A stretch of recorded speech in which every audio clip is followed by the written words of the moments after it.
We all know that one friend who's genuinely a good guy. Not the fake nice kind, not the kind that's only good when it benefits him. I mean the real kind, the one who listens more than he talks, the one who checks in just because, the one who walks her home, texts, "Let me know when you get there," and actually waits for the reply, not for points, not for validation, just because that's who he is. He shows up when people call.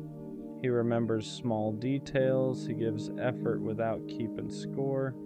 And somehow, he's always the one that gets hurt.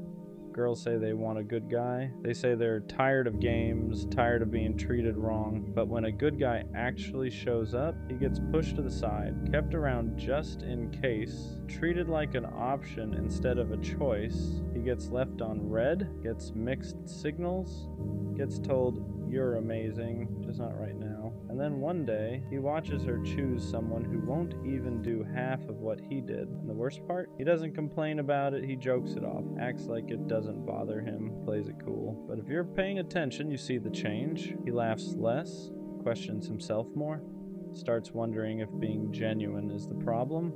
If caring too much makes him weak, if being a good guy even matters anymore, so he hardens a little, pulls back, stops giving as freely, not because he wants to be cold but because the world keeps teaching him that softness gets punished. It reminds me of Tanjiro from Demon Slayer. Gentle, compassionate, kind even to people who don't deserve it. People mistake that kindness for weakness until they realize how much strength it actually takes to stay good in a cruel world. That's the truth people forget. Real strength isn't loud.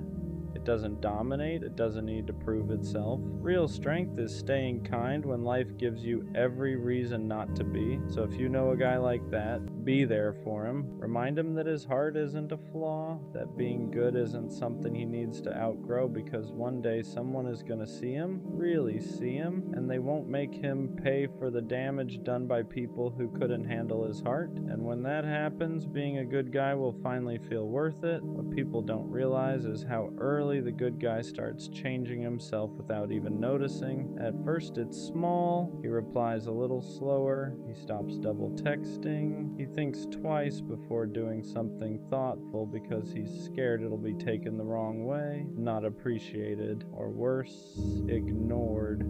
He starts asking himself questions he never used to ask. Am I doing too much? Should I care less? Why do I always end up like this? And that's dangerous, because now he's learning to dull the very traits that made him special. The world doesn't break good guys all at once. It chips away at him slowly. Every time his effort isn't matched, every time his loyalty is taken for granted, every time he's told he's perfect, but still not chosen. Eventually he starts building walls, not because he wants to play games, but because he's tired of being the only one who loses when he plays fair. He watches people who treat others poorly get rewarded with attention, love, and chances, and he wonders what he's doing wrong for choosing empathy instead of ego. But here's what nobody tells him. Being a good guy isn't about what you receive immediately, it's about who you become long-term. Patience he has, the emotional awareness, the ability to love deeply without needing control. Those qualities don't disappear just because they've been overlooked. They mature, and when the right person finally comes along, those same traits won't feel like a burden. They'll feel like safety, like home, like something rare in a world full of half-effort and emotional detachment. The good guy doesn't lose. He just waits longer for the right win. There's also something else the good guy carries that no one talks about. Guilt. Guilt for feeling angry when he's treated unfairly. Guilt for wanting to pull away. Guilt for even questioning whether being kind is worth it anymore. Because deep down, he doesn't want to become someone he wouldn't recognize. So instead of expressing that frustration, he swallows it. He tells himself to be patient, to be understanding, to give people the benefit of the doubt, even when they've shown him who they are multiple times. And that self-control, that restraint, it takes more strength than most people will ever realize, but it comes at a cost. He starts to feel invisible, like his effort only matters when it's convenient for someone else, like his loyalty is expected, not appreciated, and the scariest part isn't that people take advantage of him, it's that he starts expecting it. That's when the good guy begins to question his worth, not in a dramatic way, quietly, internally. He wonders if he needs to be colder to be respected, louder to be noticed, less caring to be chosen. And even though he doesn't like those thoughts, they creep in anyway. But here's the truth he needs to hear. The world doesn't need more detached people pretending they don't care.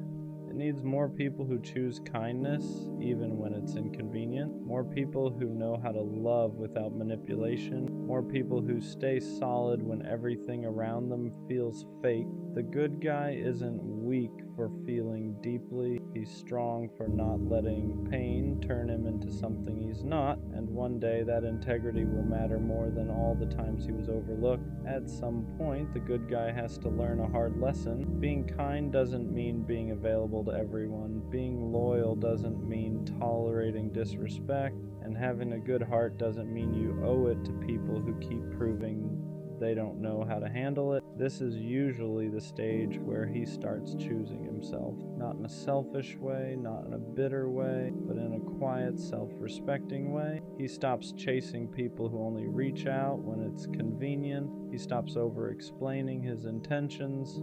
He stops proving that he's different. Because the truth is, the right people don't need convincing. The good guy learns that boundaries aren't walls, they're filters. They don't block love, they block misuse. And once he understands that, everything changes. He becomes more selective with his energy, more intentional with who gets access to him. He still cares deeply, but now it's earned. This is where his strength really shows. He doesn't become cruel, he doesn't become cold, he just becomes aware. He learns that love shouldn't feel like constantly waiting your turn, that effort shouldn't feel one-sided, that if someone truly values you, they won't make you question where you stand. And when he finally meets someone who matches his energy, who sees his kindness as safety instead of weakness, it clicks. All the waiting, all the hurt, all the doubt, it suddenly makes sense. Because the good guy wasn't wrong for being good. He was just giving his heart to the wrong people. There's a moment where the good guy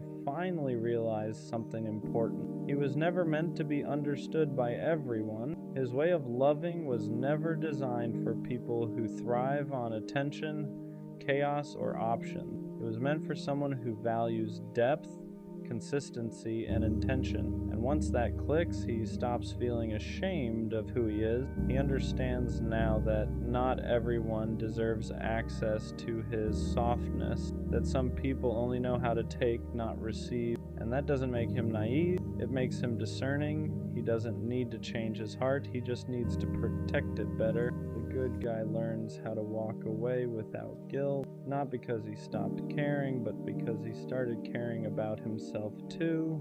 He learns that choosing peace over potential isn't given up, it's growth. That silence is sometimes the loudest form of self-respect, and slowly something shifts. He speaks clearer, stops apologizing for having standards. He no longer wonders if being a good guy is worth it. He knows it is, because even if the world tried to harden him, it didn't succeed. He stayed true, and that integrity, that's something no one can take from him. One day, someone will meet him where he is. They won't question his intention. They won't test his loyalty. They won't confuse kindness for weakness. They'll recognize it immediately, and they'll protect it the same way he does. Until then, the good guy keeps moving forward, not bitter, not broken, just wiser. And when that day comes, it won't feel dramatic. It won't feel like a movie moment where everything suddenly makes sense all at once. It'll feel calm, familiar, almost quiet, because the right person won't make the good guy question himself. They won't make him wonder if he's doing too much or not enough. They won't make him feel like he has to shrink his heart to be accepted. They'll meet him where he stands. They'll appreciate the way he listens, the way he shows up, the way he loves without keeping score. And for the first time, he won't feel like his kindness is a liability. It'll feel like a gift, Something mutual, something protected, something finally returned. The good guy won't have to explain himself anymore. He won't have to prove that his intentions are real. He won't have to play it cool or pretend he doesn't care. He'll be allowed to be exactly who he is, and that'll be enough. Until then, the journey matters. Every disappointment taught him boundaries. Every heartbreak taught him discernment. Every moment of doubt sharpened his sense of self. He didn't lose those years being overlooked. He was being prepared to recognize real love when it shows up, prepared to walk away from anything that feels half-hearted, prepared to protect his heart without hardening. So if you're that good guy reading this, don't change. Don't let the world convince you that you need to become colder to survive. Stay solid, stay honest, stay kind. Just be selective with who gets that version of you. Because the world doesn't need fewer good guys. It needs people brave enough to stay good even when it's easier not to. What people never see is how much discipline it takes for the good guy to stay the way he is. Every bad experience tempts him to harden up. Every time he's overlooked, replaced, or taken for granted, there's a voice in his head telling him to stop caring so much, to move differently, to love less, to become like everyone else. But he doesn't. Not because it's easy, but because he knows who he is. He understands now that changing his character to fit a broken system would only cost him himself, and losing yourself just to be chosen by the wrong people is a price that's too high. So instead of becoming colder, he becomes more intentional. Instead of closing his heart, he narrows the door. He learns that being good doesn't mean being accessible to everyone. It means being principled. It means having the strength to say no, to walk away, to choose solitude over disrespect. And that kind of self-control, that's rare. The good guy also learns to forgive, not to excuse what hurt him, but to free himself from carrying resentment. He doesn't want bitterness living rent-free in his heart. He wants peace, growth, clarity, and forgiveness is part of that process. And one day, when someone finally meets him with the same depth, the same consistency, the same effort, he'll recognize it immediately. Not because it feels intense, but because it feels familiar. Until then, he keeps building, keeps healing, keeps choosing integrity over impulse, because the good guy isn't waiting to be saved. He's becoming someone worth meeting. In the end, the good guy doesn't get a dramatic apology from everyone who hurt him. He doesn't get closure from every situation that left scars. And he doesn't get a moment where the world suddenly admits it was wrong for overlooking him. What he gets is something quiet and far more powerful. He gets peace. Peace in knowing he never had to become someone else to survive. Peace in knowing his heart stayed intact even after everything. Peace in knowing he loved honestly in a world that often rewards the opposite. He looks back and realizes that every time he was ignored, every time he was treated like an option, every time he was underestimated, it wasn't a reflection of his worth. It was a reflection of who couldn't meet him where he stood. And that understanding changes everything, because now he doesn't crave validation. He doesn't chase attention. He doesn't beg to be chosen. He knows who he is. And when love finally finds him, the kind that's mutual, intentional, and steady, it won't feel like winning. It'll feel like alignment, like finally being understood without having to explain yourself, like being valued without having to prove. Until then, the good guy keeps walking forward, not bitter, not resentful, not hard, just grounded. And that's the kind of strength no one can take. Let this be a reminder for you, not tomorrow, not when things finally get better. Right now, you are a genuinely amazing human being, even if you don't feel like it lately. And I know maybe life hit you harder than you expected. Maybe someone you trusted dimmed your light. Maybe you slowly stopped recognizing yourself because you've been in survival mode for too long. But losing your spark doesn't mean it's gone forever. It just means you've been tired. You have so much potential in this world, and I don't say that lightly. There are qualities about you that people would do anything to have. Your heart, your ability to care deeply, the way you keep showing up even when you feel empty, the way you keep going even when nobody claps for you. That strength alone says more about you than you realize. You deserve happiness, not the kind you have to chase endlessly, but the kind that feels calm. You deserve confidence, not arrogance, but confidence rooted in knowing who you are and what you bring to the table. You deserve to love yourself without feeling guilty for it, without feeling like you need permission, without feeling like you haven't earned it yet. Somewhere along the way, you might have started believing you weren't enough. Maybe someone treated you like you were replaceable. Maybe life kept taking without giving back. And slowly, you stopped being kind to yourself. You stopped celebrating your wins. You stopped acknowledging how far you've come. But look at you. You're still here, still trying, still growing. That alone deserves recognition. I need reminders like this too. We all do. Nobody walks through life feeling confident every single day. Nobody has it all figured out. The difference is learning to speak to yourself with the same compassion you give to everyone else. Learning to pause and say, I'm doing my best and that is enough for today. So if this showed up on your feed, take it as a sign. Take a breath. Think of one thing you're grateful for, one thing you like about yourself, one small win you had recently, even if it feels insignificant. Because nothing about your existence is insignificant. You matter more than you think. You bring something to this world that nobody else can replace. And even on days when you feel invisible, even on days when you doubt yourself, your presence still holds value. Don't forget that. Not today. Not ever. She made me feel loved, not in a loud way, not in a dramatic way, in a steady way. She checked in. She listened. She remembered the small things. And the crazy part? I didn't know what to do with it. Because when you're used to chaos, consistency feels unfamiliar.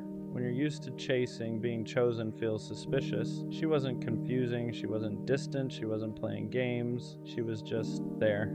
And for some reason, that scared me more than anything. Healthy love feels calm, and when you're used to chaos, calm can feel boring. There were no mixed signals, no guessing games, no hot and cold energy. She didn't make me question where I stood, and that was new. I was used to intensity, late-night arguments, emotional highs and lows, passion that felt like a roller coaster. With her, it was steady, and instead of relaxing into it, I started looking for something wrong. Because when you've been conditioned to associate love with anxiety, peace feels unfamiliar. You mistake stability for a lack of spark, consistency for predictability, security for missing something. But the truth, nothing was missing. I just didn't know how to receive love that didn't hurt first. Sometimes we don't sabotage love because we don't care. We sabotage it because we don't feel worthy of it. She showed up consistently. She communicated clearly. She didn't make me chase. And instead of feeling grateful, I felt exposed. Because when someone loves you properly, they see you. Not just the confident version. Not just the charming version. The insecure parts too, the guarded parts, the parts that still haven't healed. And when you don't fully love yourself, being loved deeply feels uncomfortable. You start thinking, what if she realizes I'm not as solid as I seem? What if she expects more than I can give? What if I mess this up? So you create distance first, you act unsure, you slow down, you convince yourself the timing isn't right, not because she wasn't enough, but because you didn't feel like you were. I told myself it wasn't the right time, that I needed to focus on myself, that I wasn't in the right headspace, that something felt off, but if I'm being honest, nothing was off. I was just scared of being responsible for something real, scared of being consistent, scared of not being able to hide behind confusion anymore. Because when someone loves you right, there's no chaos to blame, no mixed signals to point at, no drama to distract you. It's just clarity, and clarity means accountability. I couldn't say she didn't show up. She did. I couldn't say she wasn't serious. She was. So the only thing left to question was myself, and that's harder than walking away. You don't always realize what you had while you have it. Sometimes you realize it in the silence after, when the good morning texts stop, when the consistency disappears, when the calm you once questioned is suddenly gone. And that's when it hits. She wasn't boring, she was safe, she wasn't too available, she was intentional. She wasn't lacking spark, she just wasn't chaos. I confused stability with something missing because I was addicted to intensity.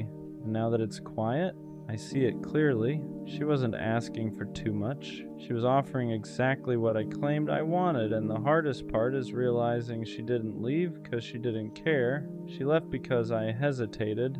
Growth doesn't always happen while you're in something good. Sometimes it happens after you lose it, after the silence, after the distance, after you sit alone with no one to blame but yourself.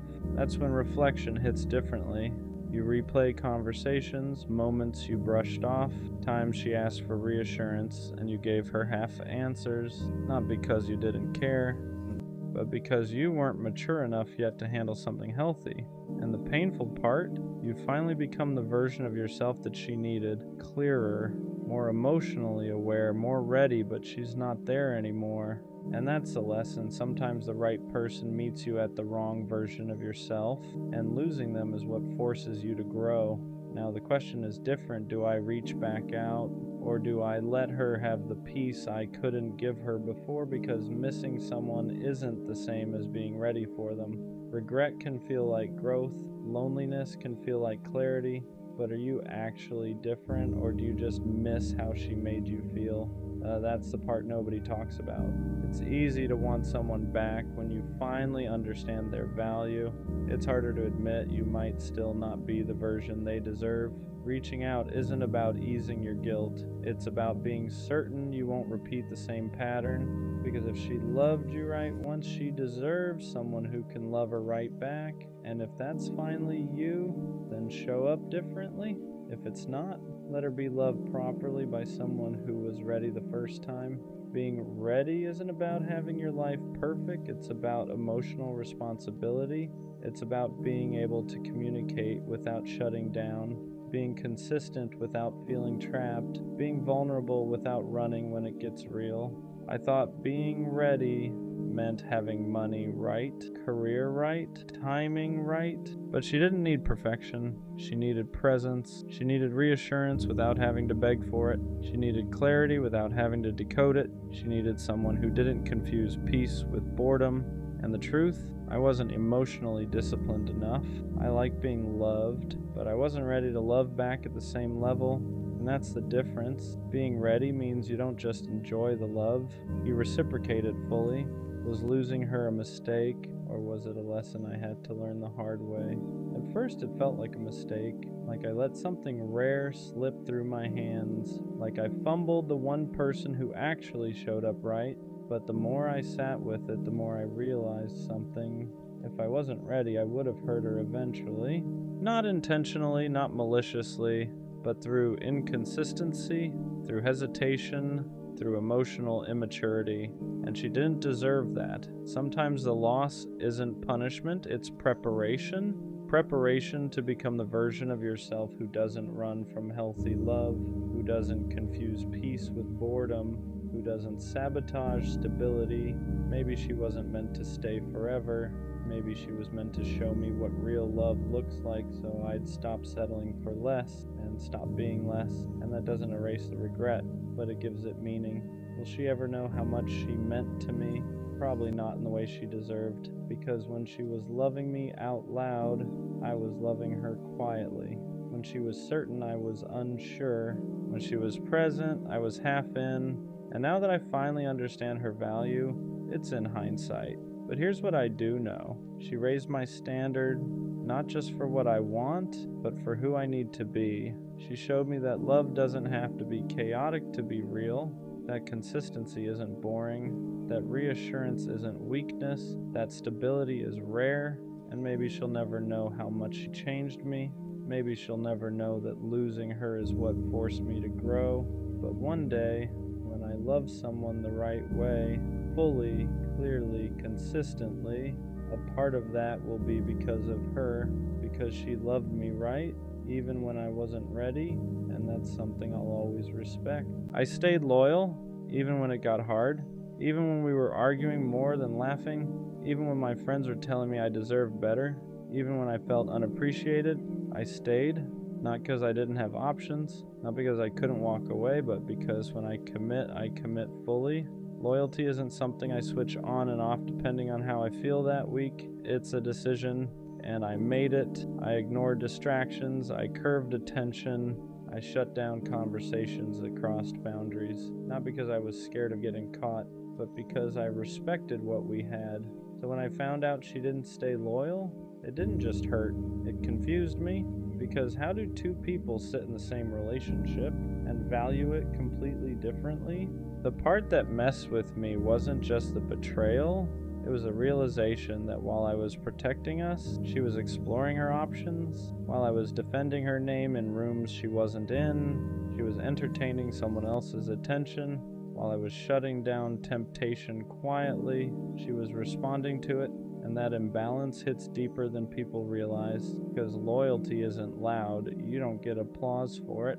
No one congratulates you for not cheating. It's invisible, it's internal, it's discipline. So when you find out the person you were loyal to didn't have that same discipline, it makes you feel stupid for being solid, like you overinvested, like you believed in something that wasn't mutual. I started replaying everything, was she distant because she was already talking to someone else? Were those late replies really just being busy? Was I fighting for something that was already slipping away? Because once trust cracks, your mind rewrites history. You start connecting dots that might not even be there. And that's exhausting, because loyalty is built on trust, and once trust is broken, even your memories feel unstable.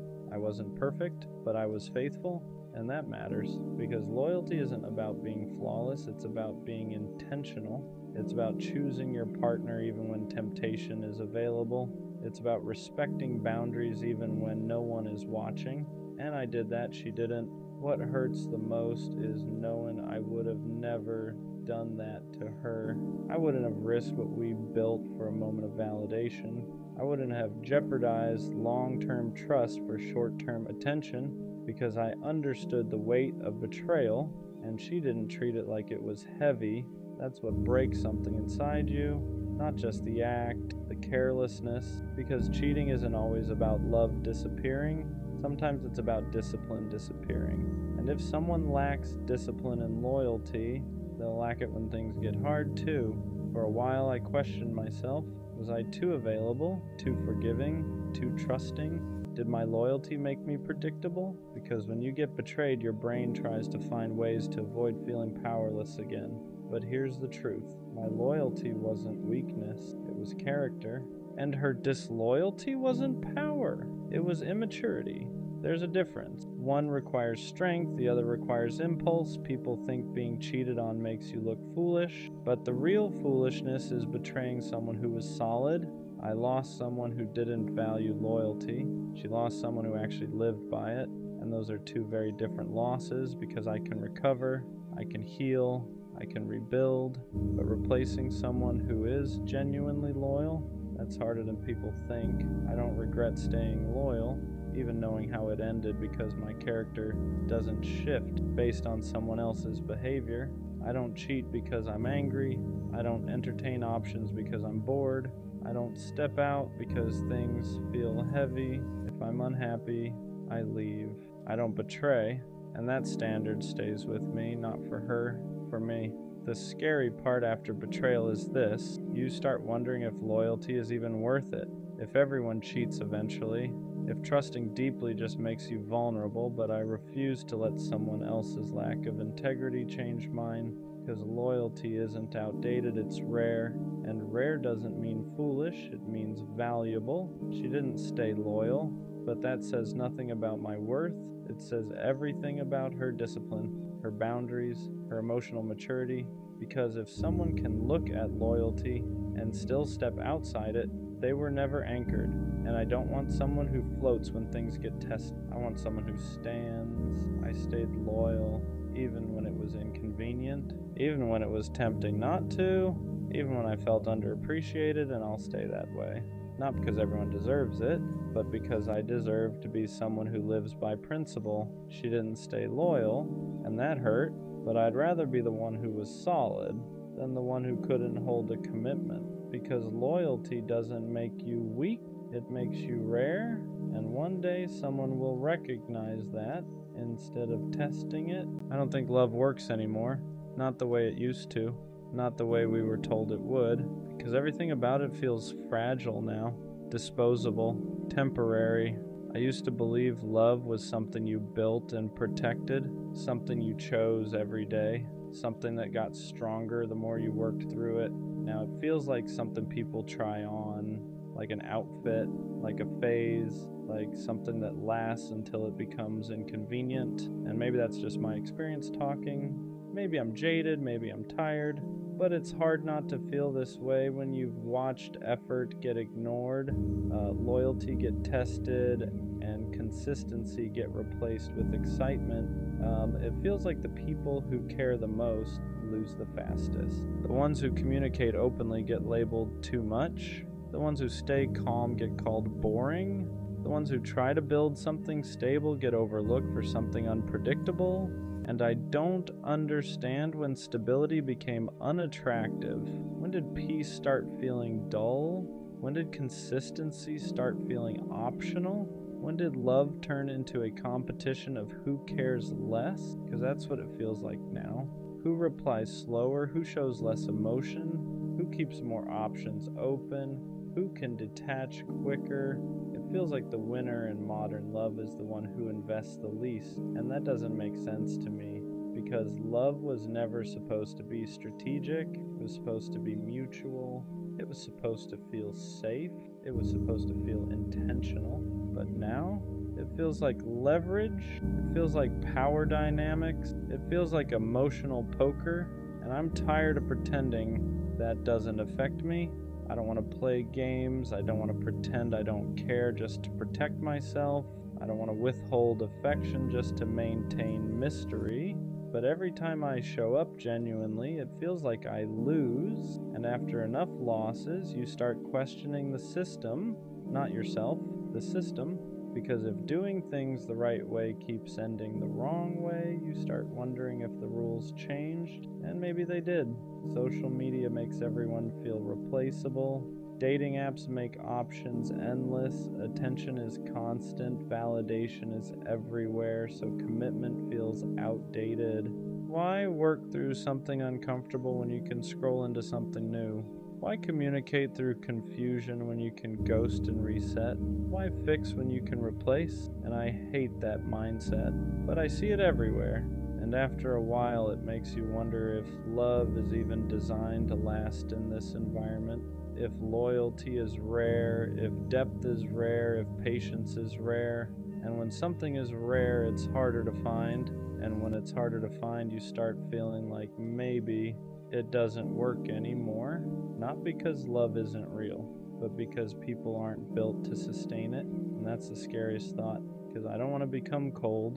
I don't want to stop believing, but I'm tired of investing in something that feels unstable. I'm tired of building just to watch it collapse. I'm tired of thinking something is solid just to realize it was temporary. And maybe love still works. Maybe it's just harder to find. Maybe it requires more maturity than most people are willing to bring. But right now, it feels broken. Not love itself, but the way we handle it. And I don't know if that's pessimism talking or experience. I think what makes me say, I don't think love works anymore isn't bitterness, it's exhaustion.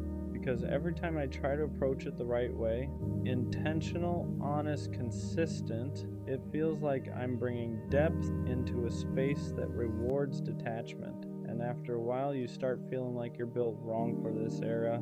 Like maybe you care too much. Like maybe you expect too much. Like maybe you still believe in something that everyone else quietly downgraded. It feels like effort used to mean something. Now effort feels risky. Because the more you give, the more exposed you are. And exposure in modern dating feels dangerous. The one who opens up first is vulnerable. The one who commits first is replaceable. The one who expresses feelings first is too invested. So people hold back, they ration affection, they ration honesty, they ration effort. And when both people are rationing, nothing fully forms. It becomes this half-built connection where nobody is fully in, just partially attached and partially guarded. And that's where love starts to feel like it doesn't work, because love requires surrender, not recklessness. Not obsession, but surrender. You have to be willing to be seen, willing to risk loss, willing to invest without guaranteed return. And nobody wants to do that anymore. Everyone wants certainty before commitment, proof before vulnerability, security before effort. But that's not how love works. Love is built in uncertainty, it's built in risk, it's built in choosing someone without knowing the full outcome. And we live in a time where uncertainty feels intolerable. We want options, we want backups, we want insurance. So instead of building depth with one person, we keep one foot out the door just in case. And you can't build something real with one foot already outside. That's why it feels broken. Not because love itself stopped working, but because we approach it defensively now. And I get it. People have been hurt, people have been betrayed, people have been replaced, so they protect themselves. But protection can slowly turn into detachment, and detachment kills depth. You can't love deeply if you're constantly calculating exits. You can't bond securely if you're scanning for upgrades. You can't build trust if you're always half preparing for collapse. And I'm tired of feeling like I have to adapt to that. I don't want to love strategically. I don't want to care less just to stay safe. I don't want to pretend I don't feel strongly just to avoid looking invested. But when you keep getting hurt for showing up fully, you start wondering if maybe the world rewards the opposite. And that's where the doubt creeps in. Maybe love doesn't work anymore because too many people are operating from fear instead of intention. Too many people want the feeling of love without the responsibility of it. They want butterflies but not boundaries, excitement but not effort, chemistry but not consistency, and chemistry fades without consistency. Excitement fades without stability. Butterflies disappear when there's no structure holding them, so relationships collapse, and instead of reflecting, people reset, and the cycle continues. And when you've seen that cycle enough times, it's hard not to feel like something fundamental shifted. Like the culture around love changed. Like commitment feels heavier now. Like loyalty feels optional. Like patience feels outdated. And maybe I'm wrong. Maybe there are still people who believe in depth. Maybe there are still people who value stability. Maybe there are still people who don't treat connection like it's disposable. But when your personal experiences keep showing the opposite, it's hard to stay optimistic. It's hard to believe love worked when everything around it feels temporary. And I don't want to lose faith, but I also don't want to keep pretending it's easy, because it's not anymore. And maybe love still works, but maybe it only works when two people are equally ready to stop playing defense, and that combination feels rare, not impossible, just rare. And rare takes patience, and patience feels hard when you've already invested so much of it before. So yeah, right now it feels broken. But maybe what's broken isn't love. Maybe it's how we've learned to approach it, and that might be fixable, but only if both people are willing to actually build instead of constantly preparing to leave. Maybe the real reason I don't think love works anymore is because it feels like timing is always off. You meet someone who seems aligned, you connect, you talk for hours, you feel understood, and then something small shifts. Not dramatic, not explosive, just subtle. They pull back slightly, energy changes, consistency drops, and instead of addressing it directly, things fade. That's what modern love feels like. Not endings, fading, no real closure, no real confrontation, just gradual detachment, and it leaves you questioning everything. Did I imagine the connection? Did I misread the depth? Did they ever feel it the way I did? Because when something ends without clarity, your mind fills in the blanks, and most of the time the blanks aren't kind. You start blaming yourself. Maybe I was too much, maybe I wasn't enough, maybe I moved too fast, maybe I didn't move fast enough, and that mental spiral gets exhausting.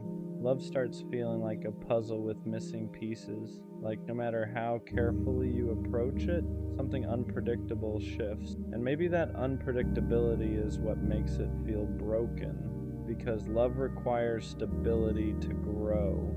You can't build something meaningful on inconsistent ground. You can't plant something deep in unstable soil. And right now, everything feels unstable. People are distracted. Attention spans are shorter. Validation is constant. It's hard to compete with instant dopamine because love isn't instant dopamine. It's slow burn. It's repetition. It's routine. It's choosing someone again and again, even when the excitement settles. And we live in a culture that constantly chases the next high. So once comfort replaces adrenaline, people confuse it with boredom. Once peace replaces intensity, people think something's missing, but peace isn't missing something. Peace is the goal. And maybe that's why love feels like it doesn't work anymore. Because people are chasing sparks instead of substance. They want fireworks every day, but fireworks aren't sustainable. They're loud, they're bright, they're temporary. Real love isn't fireworks, it's foundation, and foundations aren't flashy. They're steady, and steady doesn't trend well. Steady doesn't go viral. Steady doesn't give you constant emotional spikes, but steady is what lasts. And maybe we forgot that. Maybe we've confused intensity with compatibility. Maybe we've confused excitement with alignment. Maybe we've confused attention with affection. And when those illusions fade, people assume love failed. But maybe love didn't fail. Maybe expectations did. Still, it's hard not to feel tired. Because every time you start believing in something new, you're also bracing for impact. You don't enter connections open anymore. You enter them cautiously, guarded, prepared, and that guarded energy changes everything. Because love thrives in openness, and guarded hearts can't fully attach. So it becomes this cycle. People get hurt. They protect themselves. They enter something new with walls up. The connection never fully forms. It collapses. They say, see, love doesn't work. But maybe the walls are the problem. Maybe we're all trying to avoid pain so aggressively that we're also avoiding depth. And I don't know how to fix that because I understand why people guard themselves. I do it too. After enough disappointment, you start building armor. But armor blocks connection just as much as it blocks harm. And that's the dilemma. How do you stay open in a world that keeps showing you how easy it is to be replaced? How do you trust when you've seen how quickly people move on? How do you believe in permanence when everything feels temporary? Those questions don't have easy answers. And that's why sometimes it feels easier to just say, love doesn't work anymore. Because admitting it feels broken, feels safer than admitting you're still hoping it does. And maybe that's the truth. Maybe I don't actually think love is broken. Maybe I'm just scared that I won't find someone who approaches it the way I do. Someone who values depth over dopamine, stability over sparks, consistency over chaos. Because if that kind of person still exists, then maybe love still works. It's just rare. And rare feels invisible when you've only experienced the opposite. So maybe love isn't broken. Maybe the way we approach it is. And maybe the real challenge isn't finding love. It's finding someone who isn't playing defense the whole time. Because love can't work if both people are preparing for it to fail. It only works when both decide to build, not brace. And that's what I'm still trying to believe. I think what really makes me say love doesn't work anymore is how disposable everything feels. Nothing feels permanent. Not feelings, not promises, not even history. You can spend months building something with someone. Routines, memories, habits, inside jokes, and then one day it's like it never happened. They move on, they reset, they rebrand their life without you in it, and you're left sitting there wondering how something that felt so real could be treated so lightly. It makes you question whether permanence even exists anymore. Because love used to mean endurance. It used to mean working through discomfort. It used to mean fighting for connection when things got complicated. Now it feels like the moment things feel heavy, people exit. The moment conflict shows up, people reconsider. The moment effort is required consistently, people get tired, and I'm not saying everyone is like that. But it's common enough that it starts to feel normal, and when something unhealthy becomes normalized, you start adjusting your expectations, you start lowering standards without even realizing it. You start telling yourself, maybe this is just how it is now, maybe I'm expecting too much, maybe stability is unrealistic, and that's the dangerous part. Because once you start believing depth is unrealistic, you start accepting less than you deserve. You start settling for half effort, half commitment, half presence, and half love never feels secure. It feels temporary. It feels like you're constantly on probation. Like you have to maintain value instead of simply being valued, and that's exhausting. Love shouldn't feel like an audition. It shouldn't feel like you're being evaluated weekly. It shouldn't feel like you're one mistake away from being replaced, but that's what modern dating culture does. It keeps everyone slightly disposable because there's always another option, and options change the psychology of commitment. Now, when people feel like there's endless supply, they don't invest deeply. They sample, they test, they compare, they upgrade, and depth requires focus. You can't build something meaningful if you're constantly scanning the horizon. And I'm tired of feeling like depth is rare, like loyalty is rare, like emotional maturity is rare. Because if those things are rare, then sustainable love becomes rare too. And when something becomes rare, it starts feeling mythical, like a concept instead of a reality. And I don't want love to feel mythical. I want it to feel grounded, attainable, real. But it's hard to believe in that when everything around you looks temporary. It's hard to stay optimistic when you've watched people replace long-term connections in weeks, when you've seen loyalty get overlooked for excitement, when you've seen communication get labeled as too intense. It makes you question if the qualities you value are even appreciated anymore. And I refuse to become colder just to survive in this environment, but sometimes I understand why people do. Because caring fully feels risky, showing up fully feels vulnerable, and vulnerability feels unsafe when you've seen how quickly people pivot. So instead of opening fully, people guard. Instead of committing deeply, people hesitate. Instead of building, people browse. And browsing never creates attachment, it creates distraction. So maybe love doesn't feel like it works anymore, because too many people are browsing instead of building. Too many people are entertaining instead of committing. Too many people are protecting themselves instead of participating fully. And when both people are slightly guarded, slightly detached, slightly prepared to leave, the connection never roots deeply, it stays surface level. And surface level love doesn't survive pressure.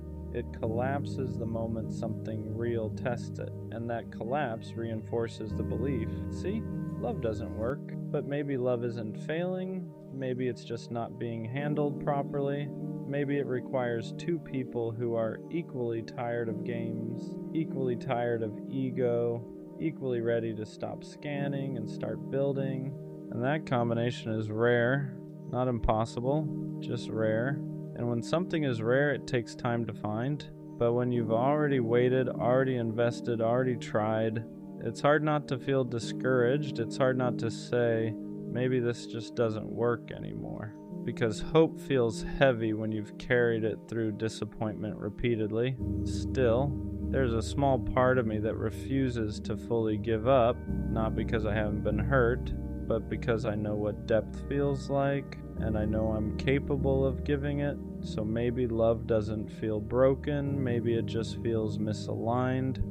Maybe I haven't met someone operating at the same level yet, and maybe love only doesn't work when one person is building and the other is browsing. And next time I won't settle for someone who's just browsing, because I'm done treating love like something experimental. I want something intentional, and if that's rare, then I'll wait, but I won't pretend that what's common right now feels functional, because it doesn't, and that's why sometimes it feels broken. Another reason I feel like love doesn't work anymore is because nobody seems patient enough for it. Real love is repetitive. It's waking up and choosing the same person on regular days, not just exciting ones. It's having conversations that aren't aesthetic. It's working through misunderstandings. It's sitting in awkward silence sometimes. It's resolving conflict instead of avoiding it. and patience feels rare now. The moment something feels complicated, people start questioning compatibility instead of questioning their communication. The moment effort feels required, people start asking if there's someone easier. The moment discomfort shows up, people confuse it with wrong person. But discomfort isn't always misalignment. Sometimes it's growth, sometimes it's two different perspectives trying to learn each other. And learning takes time, but time feels expensive in a world where attention is cheap. It's easier to restart with someone new than it is to repair with someone familiar. It's easier to chase a fresh high than maintain steady connection. It's easier to scroll than sit, and when everything around you reinforces immediacy, patience feels outdated. But love has never been immediate. It starts fast sometimes, and sure, but it sustains slowly, and sustainability isn't exciting. It's disciplined, it's structured, it's built, and I think a lot of people want the feeling of falling in love, but not the responsibility of staying in love. Falling is automatic, staying is intentional, falling feels magical, staying feels deliberate, and deliberate takes effort, and effort feels optional now. That's what makes it feel broken. Because if two people aren't equally patient, equally committed to working through friction, the relationship never stabilizes. It stays fragile, and fragile things shatter easily. Then everyone says, see, it didn't work, but maybe it didn't work because it was never given time to become strong. You can't plant something and expect it to grow overnight, but people expect emotional security immediately. They expect certainty quickly. They expect perfection early, and when reality shows flaws, they exit instead of adjusting. And after experiencing that enough times, you start questioning whether anyone actually stays long enough to build something durable. It's exhausting to be the only one willing to sit in discomfort and talk it through. It's exhausting to be the only one committed to fixing instead of fleeing. It's exhausting to feel like you're building while the other person is evaluating, and evaluation kills intimacy, because if someone is constantly assessing whether you're worth it, they're never fully in. They're half invested, half prepared to leave. And love doesn't grow in half investment, it grows in commitment. So maybe love doesn't feel broken, maybe commitment does, maybe patience does, maybe resilience does, because real love requires all three, and without them it collapses under the weight of normal human imperfection, and humans are imperfect, always, which means love will always require forgiveness, always require communication, always require choosing someone even when it's not convenient, and if people aren't willing to do that consistently, then yeah, it starts to feel like love doesn't work anymore because nobody is sustaining it long enough to see it mature, and maturity is where love actually becomes powerful, not in the butterflies, not in the early intensity, but in the stability that comes after. And maybe we're just living in a time that glorifies the beginning but undervalues the maintenance, and maintenance isn't sexy, but it's essential. And I'm not ready to say love is dead, but I am ready to admit that patience feels endangered, and without patience, nothing lasting survives. Maybe love doesn't feel like it works anymore because nobody trusts it. Not fully, not without hesitation. Everyone says they want something real, but when something real starts forming, fear shows up faster than commitment. Fear of being replaced, fear of being cheated on, fear of being the one who cares more, fear of looking stupid. So instead of leaning in, people brace. They stay slightly detached. They keep backup options emotionally. They don't say everything they feel. They don't invest fully.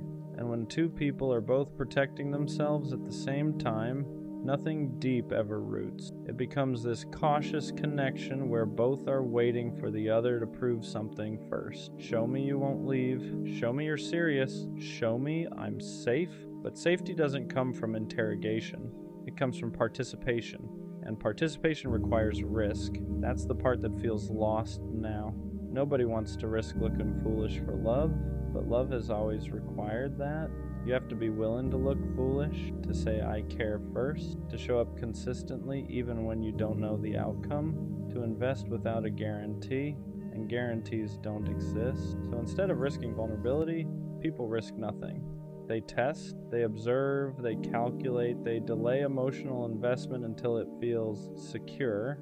But emotional security doesn't grow from calculation. It grows from consistency, and consistency requires trust, and trust requires vulnerability. It's a cycle, and when one part is missing, the whole structure collapses. So maybe love feels broken because too many people are trying to feel safe before they've actually built anything safe. They want certainty before commitment, but certainty is something you earn together, not something you demand up front. And I get it. Nobody wants to be hurt again. Nobody wants to feel like the fool who cared more. Nobody wants to invest months just to be replaced in weeks. But if both people are guarding themselves at all times, love never gets a chance to breathe. It suffocates under suspicion, it weakens under ego, it dissolves under comparison, and comparison is everywhere now. We compare partners to people online, we compare relationships to curated timelines, we compare our connection to someone else's highlight reel, and comparison erodes gratitude. It makes you focus on what's missing instead of what's present, and when gratitude fades, dissatisfaction grows, and dissatisfaction looks for alternatives, and alternatives are always available now, so commitment feels heavier than ever, because staying means choosing one thing in a world full of options, and that feels scary to people who haven't learned how to be content. And that's another part of why it feels like love doesn't work, because contentment is rare, and without contentment nothing feels enough. Not the effort, not the loyalty, not the stability. There's always a what if, and what if is poison to commitment.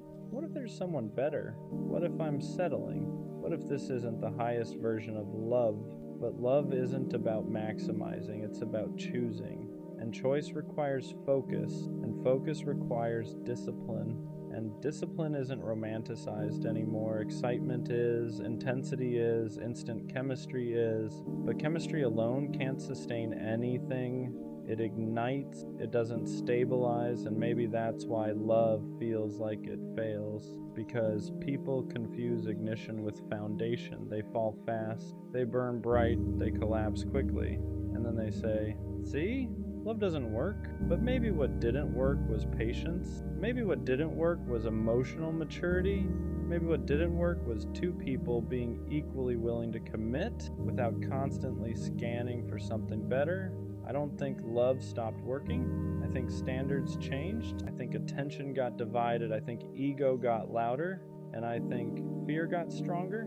And fear makes people protect themselves in ways that sabotage the very thing they want. So when I say I don't think love works anymore, maybe what I really mean is I don't see enough people willing to handle it properly. Because love is simple. People complicate it. Love is consistent. People are inconsistent. Love is intentional. People are distracted. And until two people show up ready to be disciplined about connection, not just excited about it, it's going to keep feeling unstable. And that's exhausting, because I don't want to approach love like a risk assessment. I want to approach it like a build. But building requires two architects, not one builder and one evaluator. And maybe that's the real challenge, not finding love, but finding someone who isn't quietly preparing for it to fail. Because love only doesn't work when someone stops working at it. And too many people stop the moment it requires effort instead of adrenaline. And I'm tired of adrenaline. I want foundation. And until I find someone who wants foundation too, yeah, it's gonna feel broken. Another reason it feels like love doesn't work anymore is because people are addicted to potential more than presence. They fall in love with what something could be instead of what it actually is. They fall for the idea, the fantasy, the imagined future. But when reality sets in, flaws, habits, differences, instead of adjusting expectations, they downgrade the connection.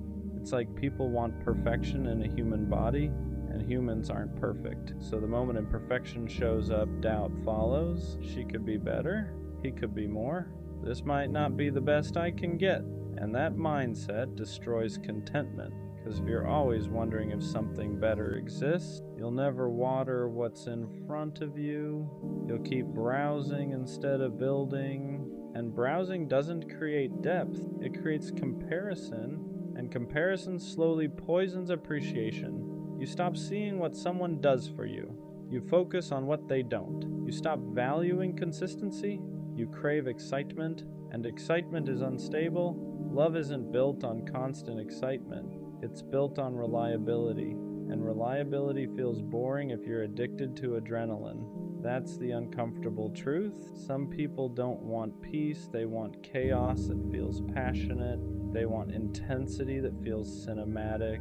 They want love to look like a movie, dramatic, emotional, unpredictable, but real love is structured, it's routine, it's sometimes quiet, and quiet doesn't trend, quiet doesn't feel thrilling, but quiet is secure.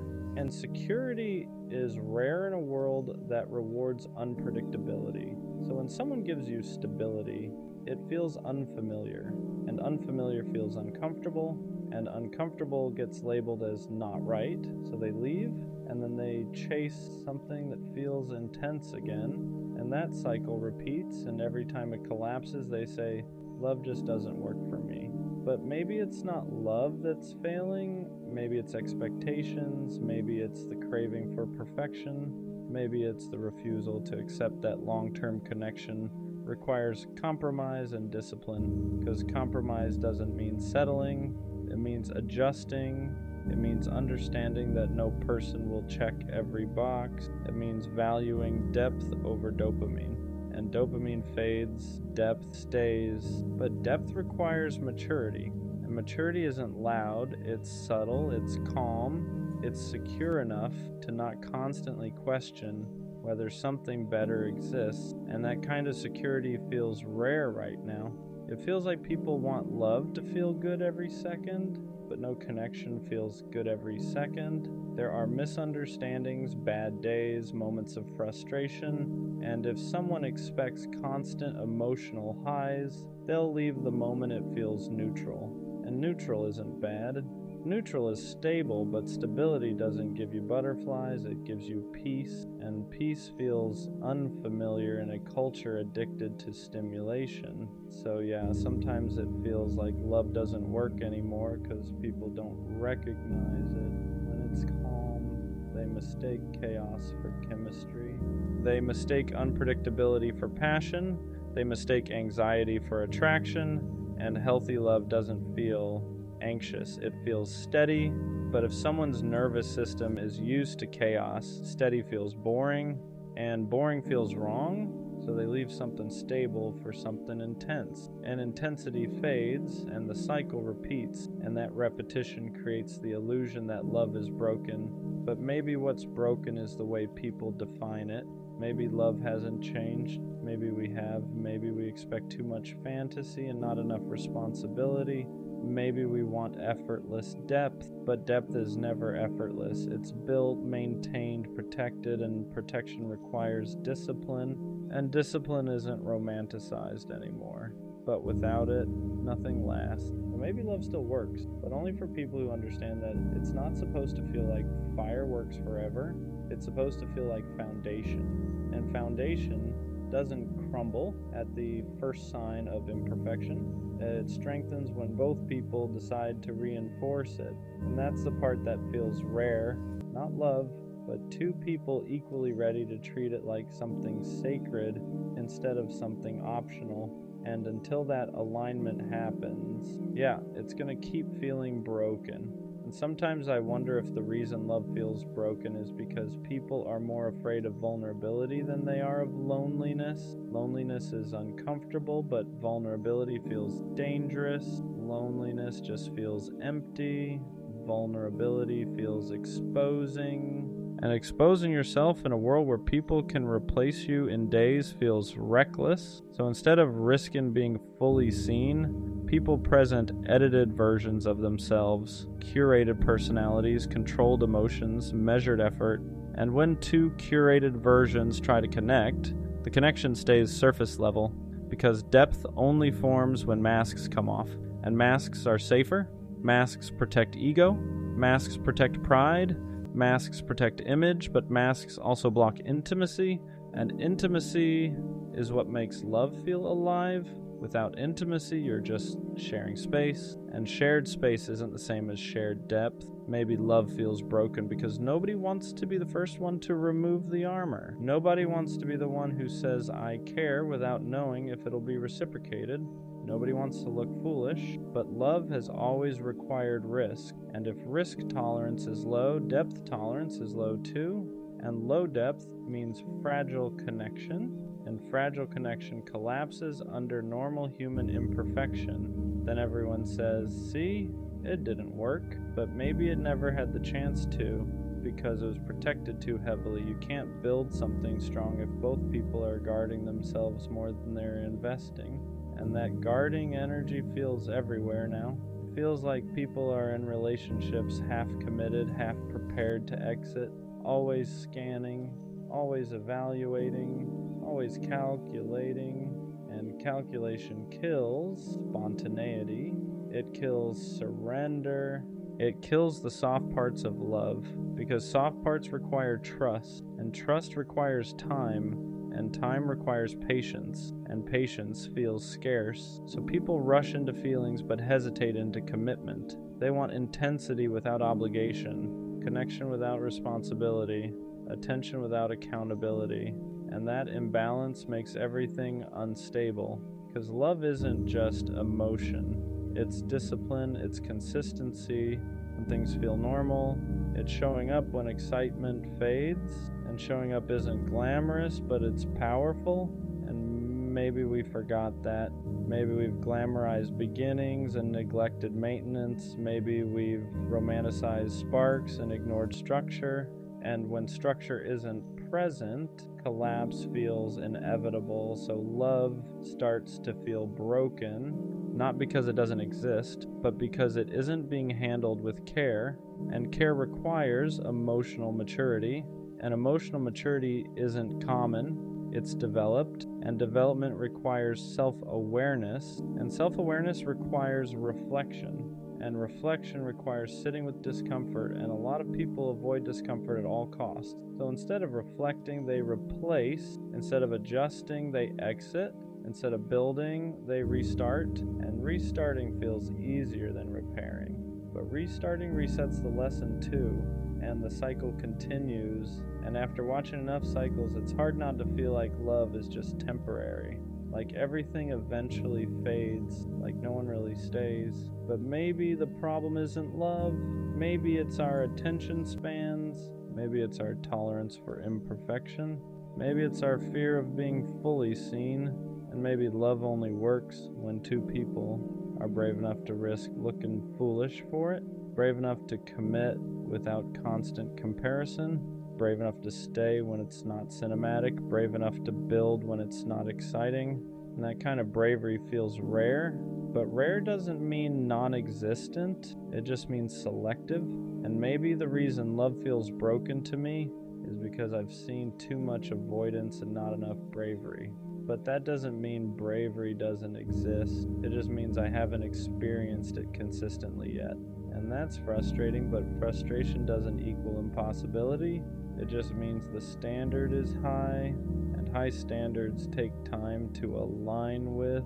So maybe love isn't broken, maybe it's just misused. And until two people approach it with equal discipline and equal depth, it's going to keep feeling unstable. But I still believe, even if it's quiet belief now, that real love requires courage. And courage isn't loud, it's consistent. And when I find someone consistent enough to stay through discomfort instead of running from it, maybe it won't feel broken anymore. Maybe it'll finally feel built. There's another truth I don't always say out loud. Sometimes when I say I don't think love works anymore, what I really mean is I'm scared to believe in it again. because believing in it requires hope, and hope is heavy when you've watched things fall apart more than once. It's easier to say love is broken than to admit you're afraid of being hurt again. It's easier to act detached than to admit you still want something real. It's easier to lower expectations than to risk disappointment. But the reason it still frustrates me so much is because I do believe in depth, I believe in loyalty, I believe in consistency, I believe in choosing someone and actually staying. So when I look around and see temporary everywhere, it feels like I'm out of place, like I'm built for something that isn't common anymore, and that can make you feel isolated.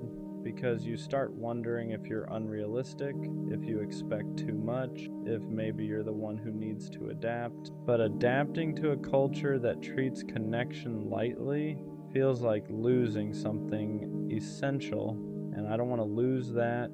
I don't want to become someone who loves halfway. I don't want to become someone who keeps emotional backups. I don't want to become someone who leaves at the first sign of discomfort. But when you keep getting hurt for caring deeply, you start questioning if depth is sustainable. You start questioning if maybe emotional availability is a liability. And that's where it starts to feel broken, because when emotional maturity feels like a disadvantage, something is misaligned. If being honest gets you labeled as too intense, if being consistent gets you labeled as too predictable, if being loyal gets you taken for granted, then it feels like the traits that build love aren't valued anymore, and that's exhausting. Because I don't want to play a game where detachment wins. I don't want to pretend I don't care just to maintain power. I don't want to approach relationships strategically. I want to approach them intentionally. And intentional love requires two people who are equally committed to depth, not one person building and one person browsing, not one person healing and one person distracting, not one person fighting and one person evaluating, two people building together. And maybe that's why it feels broken, because alignment like that feels rare, not because it doesn't exist, but because it requires both people to be self-aware enough to recognize what they're building. And self-awareness takes work, and not everyone does the work. But here's something I'm slowly realizing. Just because I haven't experienced that alignment consistently doesn't mean it doesn't exist. It just means I haven't found someone operating at the same emotional frequency yet. And maybe love doesn't feel like it works because I've been encountering people who are still figuring themselves out, still healing, still exploring, still distracted, and there's nothing wrong with that. But if two people aren't equally ready, love will always feel unstable. So maybe love isn't broken, maybe timing is, maybe readiness is, maybe emotional maturity is, and that's a different problem than love itself. Because love, real love, still requires the same ingredients it always has: trust, patience, consistency, effort, communication, choice. Those haven't changed. What's changed is how many people are willing to commit to them long term. And that's what makes it feel fragile, but fragile doesn't mean impossible. It just means selective. And maybe the reason it feels broken is because I haven't experienced the selectivity paying off yet. So do I really think love doesn't work anymore? Or am I just tired? Tired of building with people who weren't ready? Tired of investing in connections that weren't aligned? Tired of watching things collapse because one person stopped trying? Maybe what feels broken isn't love. Maybe it's my optimism. Maybe it's my patience. Maybe it's my energy. Because loving deeply takes energy. Believing in something lasting takes courage. And after enough disappointment, courage feels heavy. But here's what I know. I don't want temporary. I don't want half effort. I don't want something that collapses the moment it feels normal. I want stability. I want intentionality. I want someone who doesn't get bored when peace replaces intensity. And if that's rare, then I'll accept that it's rare. But I won't accept that it's impossible because I know I exist. And if I exist, someone who still believes in depth and loyalty and consistency, then that means other people like that exist too. Maybe love doesn't feel like it works because it's not common anymore, but uncommon doesn't mean extinct. It just means it requires discernment. It requires patience. It requires walking away from people who treat connection casually. And maybe that's the real shift. Maybe love doesn't work when we try to force it with the wrong people. Maybe it only works when both people are equally disciplined about it, and discipline isn't flashy, but it's powerful. So maybe love isn't broken. Maybe it's just rare enough that you have to be selective about who you build it with. And until that alignment shows up, it's going to feel unstable. But I refuse to become cold just because it's hard. I refuse to downgrade my depth just because others operate shallow. And one day, when two people who both believe in building, not browsing, meet each other, love won't feel broken. It'll feel intentional. And intentional love, that still works. There's a point where saying love doesn't work anymore becomes less about love and more about self-protection. Because if I convince myself it's broken, then I don't have to risk it again. If I label it dysfunctional, I don't have to open up. If I tell myself everyone leaves, then no one can surprise me when they do. It becomes armor. And armor feels safer than hope. Hope requires vulnerability. Hope requires believing someone will show up differently than the last person did. Hope requires trusting that the next connection won't collapse the same way the others did. And that's hard, because patterns create expectations. If you've seen inconsistency enough times, you start expecting it. If you've been replaced quickly, you start bracing for it. If you've watched effort go unmatched, you start rationing yours. And slowly, without even noticing, you stop loving the way you used to. You become careful, measured, guarded. You don't say everything you feel. You don't invest as quickly. You don't attach as deeply. And then when something ends, it hurts less, but it also meant less. And that's the trade-off nobody talks about. If you protect yourself enough, you reduce pain, but you also reduce depth. And depth is the whole point, so maybe love doesn't feel like it works anymore because I've been loving defensively. Not fully, not recklessly, but cautiously. And cautious love never fully blooms. It survives. It doesn't flourish. And surviving isn't the same as thriving. Maybe I'm not doubting love. Maybe I'm doubting whether I can afford to feel that deeply again. Because feeling deeply means risking loss deeply. And loss has weight. And carrying that weight repeatedly makes you tired. But here's the uncomfortable truth. If I stop believing in love because others mishandled it, then I let their behavior reshape my character. And I don't want that. I don't want to become someone who loves halfway. I don't want to operate from fear. I don't want to treat every new person like they're already guilty of someone else's mistakes. But healing doesn't happen instantly. Trust doesn't reset overnight. And rebuilding optimism takes time, so maybe love isn't broken. Maybe I'm just rebuilding my trust in it. Maybe what feels like cynicism is actually exhaustion. Maybe what feels like disbelief is actually disappointment that hasn't fully healed, because when I'm honest with myself, I still want depth. I still want consistency. I still want something stable and intentional. If I truly believed love didn't work anymore, I wouldn't still crave it. I wouldn't still think about it. I wouldn't still care this much. The fact that I'm frustrated proves I still believe in it. You don't get frustrated over something you've given up on. You get frustrated over something you still want, but haven't found. And maybe that's the shift. Maybe love isn't broken. Maybe my patience is just being tested. Maybe my standards are filtering out what doesn't align. Maybe every failed connection isn't proof that love doesn't work. Maybe it's proof that misalignment doesn't. And misalignment is common, but alignment is rare. And rare things take time to find. So maybe I need to stop saying love is broken. Maybe I need to say love is selective. Maybe I haven't experienced the right version of it yet. Because the version I want, stable, mutual, disciplined, requires two people equally committed to depth. And depth isn't everywhere. But it exists, I exist, which means someone else like me exists too. And maybe love doesn't feel like it works because I've been encountering people at different stages of emotional maturity. different levels of readiness, different levels of self-awareness, and that doesn't mean love is dead.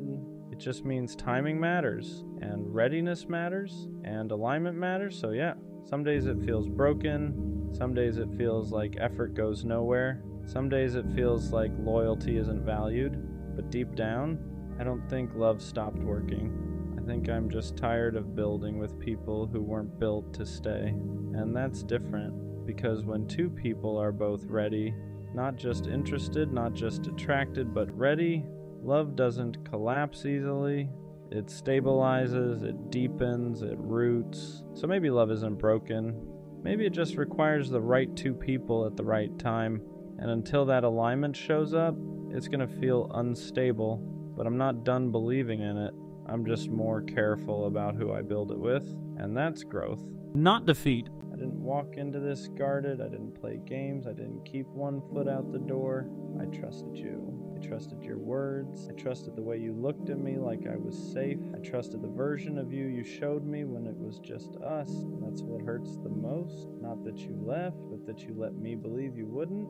I opened up in ways I don't do often. I told you things I never say out loud. I let myself feel comfortable being soft around you, and you watched me do that. You knew how much it meant, you knew how careful I was with my heart, and you still broke it. Not all at once, not dramatically, slowly. You pulled back without explanation, you changed without warning. You stopped choosing me, but kept me close enough to not fully let go. And I stayed longer than I should have because I believed in the version of you I first met. That's on me. I ignored the signs, I excused the distance. I told myself you were just overwhelmed, just busy, just figuring things out. But the truth is, you were figuring out life without me, and I was still holding space for you, like you were coming back. What really broke me wasn't losing you. It was realizing I trusted someone who didn't protect my heart the way I protected theirs. You didn't just hurt me, you changed how I trust. Now I question things I never used to. I hesitate where I used to be open. I hold back where I used to give freely, not because I'm bitter, but because I learned the hard way that not everyone deserves access to me. I don't regret loving you. I regret trusting you with something you weren't ready to hold. And that's the part I'm still healing from. Not the heartbreak, but the betrayal of believing you were different. What messed me up the most was how easy it was for you. How easily you switched up, how quickly I became optional, how natural it felt for you to move on like nothing happened. Meanwhile, I was still trying to understand when things changed. I kept replaying conversations, looking for the moment where I messed it up, where I said too much, where I trusted too fast, because that's what you do when someone breaks your heart quietly. You don't get closure, you get questions. And the hardest one is always the same. How could you do this after everything I trusted you with? You knew my past. You knew how careful I was. You knew how long it took me to open up again. And instead of protecting that, you treated it like something temporary. Like something you could step into and walk away from without consequences. I wasn't perfect, but I was honest. I didn't hide how I felt. I didn't pretend. I didn't keep you guessing. And that's why it hurt deeper. Because I didn't lose you to dishonesty. I lost you to indifference, to the realization that I mattered more to myself than I ever did to you. And that's a hard thing to swallow when you trusted someone with your heart. After you broke my heart, it didn't just hurt, it rewired me. I didn't notice it right away. At first it was just silence, just heaviness, just missing you more than I wanted to admit. But then it showed up in how I loved. I stopped being as open, stopped saying things the moment I felt them, stopped assuming good intentions, not because I wanted to, but because trust didn't feel safe anymore. Before you, I believed if I was honest, I'd be met with honesty. If I was loyal, I'd be protected. If I trusted someone, they'd respect that. You broke that belief. Now every connection comes with hesitation. Every feeling comes with a pause. Every time someone gets close, a part of me wonders how long before they leave too. And that's the part that hurts quietly. You didn't just walk away. You made me doubt the version of myself that loved without fear. I catch myself holding back even when I don't want to. I catch myself preparing for loss before anything even begins, because trusting you taught me how much it costs when it goes wrong, and I hate that. I hate that your actions made softness feel like a liability, that honesty now feels risky, that love feels like something I have to guard instead of give. I'm not colder, I'm not heartless, I'm just more careful with a heart you proved can be broken even when it's given genuinely, and that's something I'm still learning how to undo. The anger didn't come right away. At first I blamed myself for trusting too fast, for believing too much, for not seeing it sooner.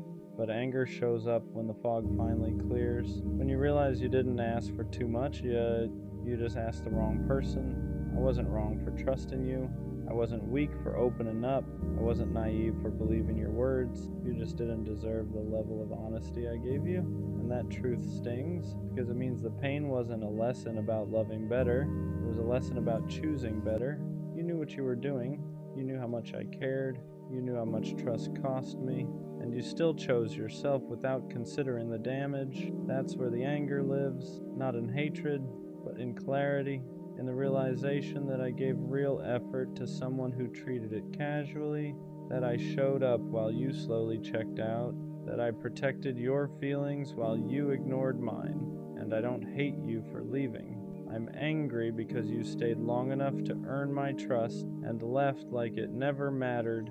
That kind of hurt doesn't make you loud, it makes you precise. It teaches you that love without accountability isn't love at all. And from that point on, I stopped questioning my worth and started questioning why I ever doubted it. At some point, I stopped waiting for closure from you. Not because I got answers, but because I realized I wasn't going to. You never explained yourself, never owned the hurt, never acknowledged what it cost me to trust you, and for a while that ate at me. I wanted you to see it, to understand what you broke, to say something that made it make sense. But silence was the answer, not the one I wanted, the one I needed, because it showed me that the kind of closure I was looking for was never coming from you. So I had to give it to myself. I had to accept that some people don't leave loudly. They leave by slowly caring less and letting you figure it out alone. I had to accept that trusting you wasn't the mistake, expecting accountability from you was, and that acceptance was heavier than anger ever was, because it meant letting go without resolution, without apologies, without the comfort of being understood, just truth, the truth that I loved honestly, the truth that I trusted genuinely, the truth that you didn't meet me there. And as painful as that is, it also freed me, because I stopped replaying the past trying to fix something that was never mine to fix. I stopped waiting for you to validate my pain. I didn't need your explanation to know I was hurt. I didn't need your apology to know I deserved better. Sometimes closure isn't a conversation. Sometimes it's the moment you stop giving someone access to a heart they already proved they wouldn't protect. After everything fell apart, the hardest thing wasn't trusting someone new. It was trusting myself again, trusting that my instincts weren't broken, trusting that my heart wasn't a liability, trusting that loving you didn't mean there was something wrong with me. Because when someone breaks your heart like that, you don't just lose them, you lose confidence in your judgment. You start second-guessing everything. Was I blind? Was I too much? Did I imagine the connection? And for a while I believed the problem had to be me. But slowly that started to change. I realized something important. I didn't ignore red flags. There weren't clear ones at the beginning. You showed up. You said the right things. You made me feel safe enough to trust. That wasn't stupidity. That was honesty. So instead of punishing myself for believing in you, I started respecting myself for how genuine I was. I stopped calling my openness a mistake, stopped treating my softness like a flaw, stopped blaming myself for someone else's inability to show up. Rebuilding trust meant accepting this truth. I didn't fail myself by trusting you. I honored who I am. And that matters, because if I harden completely, if I shut down every part of me that still wants connection, then the heartbreak wins twice. So I'm learning balance. I don't rush trust anymore, but I don't deny it either. I don't hand my heart over blindly, but I don't lock it away. I listen to myself now. to discomfort, to patterns, to silence that says more than words ever did. Trust isn't gone, it's just more intentional. And this time, the first person I trust is me. Missing you doesn't mean I want you back. That took me a while to understand, because grief doesn't disappear just because you know someone wasn't right for you. Longing doesn't mean regret, and sadness doesn't cancel clarity. I miss the version of you I thought was real. I miss the safety I felt before things changed. I miss how easy it was before trust turned into doubt, but I don't miss the anxiety. I don't miss questioning where I stood. I don't miss feeling like I cared more. And that's the difference. If I wanted you back, I'd still be making excuses for you. I'd still be minimizing the hurt. I'd still be hoping you'd come back different, but I'm not. I just haven't rushed myself through the grief. Because when you trust someone deeply, losing them isn't just losing a person, it's losing a future you believed in. And that takes time to let go of. Some days I'm fine. Some days a memory hits out of nowhere, a song, a place, a random thought, and I let it pass. I don't fight it. I don't romanticize it. I don't pretend I'm over it faster than I am. Healing isn't about erasing what mattered. It's about accepting that something can matter and still not belong in your life anymore. So, yeah, I miss you sometimes, but missing you doesn't mean I forgot why I walked away. Heartbreak taught me patience in a way nothing else ever did. Not patience with people, patience with myself. I learned that healing isn't something you rush just to prove you're okay. It's not about jumping into something new to replace what you lost. It's not about pretending it didn't hurt, because it did, and pretending only buries it deeper. I stopped forcing myself to move on other people's timelines. Stopped letting anyone tell me I should be over it by now. You don't rush the healing of something you trusted. You let it take the time it takes. Some days I feel strong, other days I feel fragile for no reason, and instead of judging that, I let it exist, because every emotion I avoid just shows up later heavier. Patience taught me this. You don't heal by replacing someone, you heal by understanding why losing them hurt the way it did. I trusted you. That wasn't small, that wasn't casual, so yeah. It takes time to rebuild the parts of me that believed safety could be permanent, but I'd rather heal slowly and honestly than rush into numbness and call it strength. I'm not behind, I'm not weak, I'm not stuck. I'm just respecting the fact that real trust doesn't break quietly, and it doesn't heal quickly either, and that's okay. Forgiveness didn't come in the way people talk about it. I didn't wake up one day suddenly okay with what you did. I didn't excuse it. I didn't rewrite the story to make it hurt less. What I had to forgive was myself, for trusting you, for believing your words, for opening my heart when I knew how badly it could go wrong. For a long time I was harder on myself than I ever was on you. I kept thinking I should have known better. I should have seen it coming. I should have protected myself more. But that thinking only added another layer of pain, because loving honestly was never the mistake. I didn't betray myself by trusting you. I honored who I am. I showed up real. I was present. I was vulnerable in a world that tells people not to be. And yeah, that made the heartbreak deeper. But it also means nothing about my love was fake. Forgiving myself meant accepting this. I didn't lose because I trusted. I lost because someone couldn't meet me at the level I was willing to give. And that's not something I need to punish myself for. So I stopped replaying the past, looking for a version of me that could have avoided the hurt. There wasn't one. Sometimes pain isn't a warning you missed. Sometimes it's just the cost of being genuine with the wrong person. And once I understood that, the shame started to loosen its grip. I could carry the memory without carrying the blame. Trusting you taught me something I never wanted to learn this way. That love can be real and still not last. That intentions can be genuine and still fall apart. That opening your heart doesn't guarantee someone will protect it. But it also taught me something else, something important. I learned that the way I love isn't the problem. I didn't lose myself by trusting you.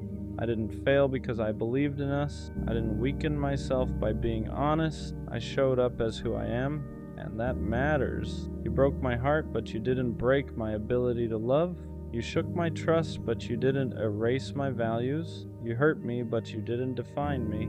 What you really did was show me the difference between someone who feels safe and someone who actually is, between words and consistency, between effort and presence, between connection and commitment. I won't forget you, not because I want you back, but because you were a chapter that taught me how deeply I can feel. And next time, I won't give that depth to someone who treats it casually. I'll trust again, just not blindly. I'll love again, just not at the cost of myself. You didn't ruin love for me. You clarified it. And even though the heartbreak hurt, I walk away knowing this. I was real. I was honest. I was brave enough to trust. And one day someone will meet that trust care it deserves. Until then, I carry the lesson, not the wound. That's where this ends. I miss who I was before her. Not because I don't believe in growth, not because I regret loving her, but because somewhere in the middle of trying to keep us together, I started losing pieces of myself. Before her, I was lighter. I didn't overthink texts. I didn't reread conversations searching for hidden meaning. I didn't question whether I was too much or not enough in the same breath. I moved through life steady, confident in who I was, comfortable in my own routine, secure in my own energy, and then I fell in love. And love is beautiful, but it also exposes you. It exposes your insecurities, your attachment style, your fear of loss. At first, it felt like growth.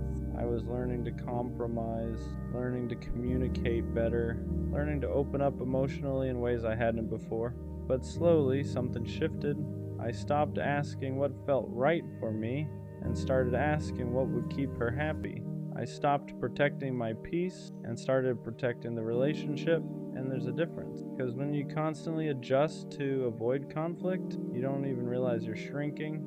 You think you're being mature, you think you're being understanding, but sometimes you're just slowly abandoning yourself, and that's what hurts the most. Not that it ended, but that by the time it did, I didn't feel like the same person anymore.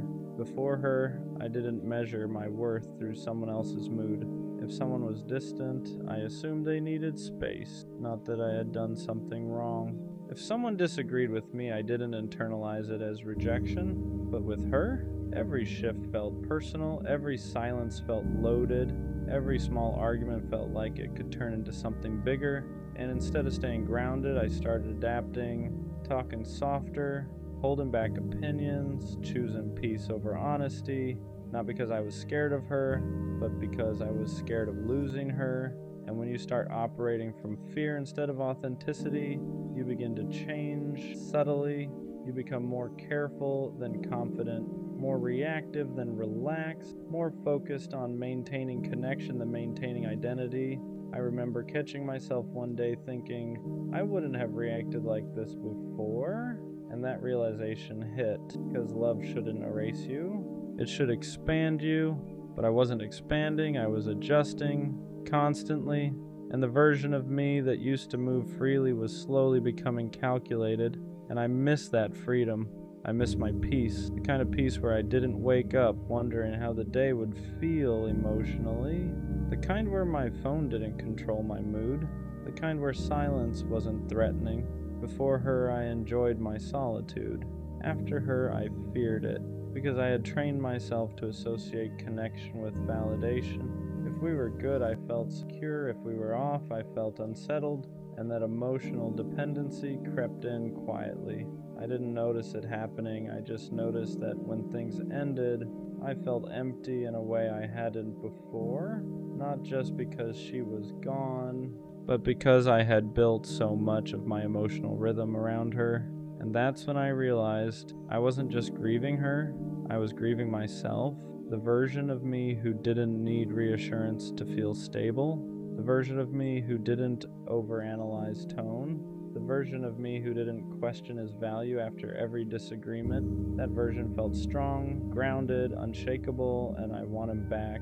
I miss my boundaries. Before her, I knew what I tolerated and what I didn't. I didn't chase inconsistent energy.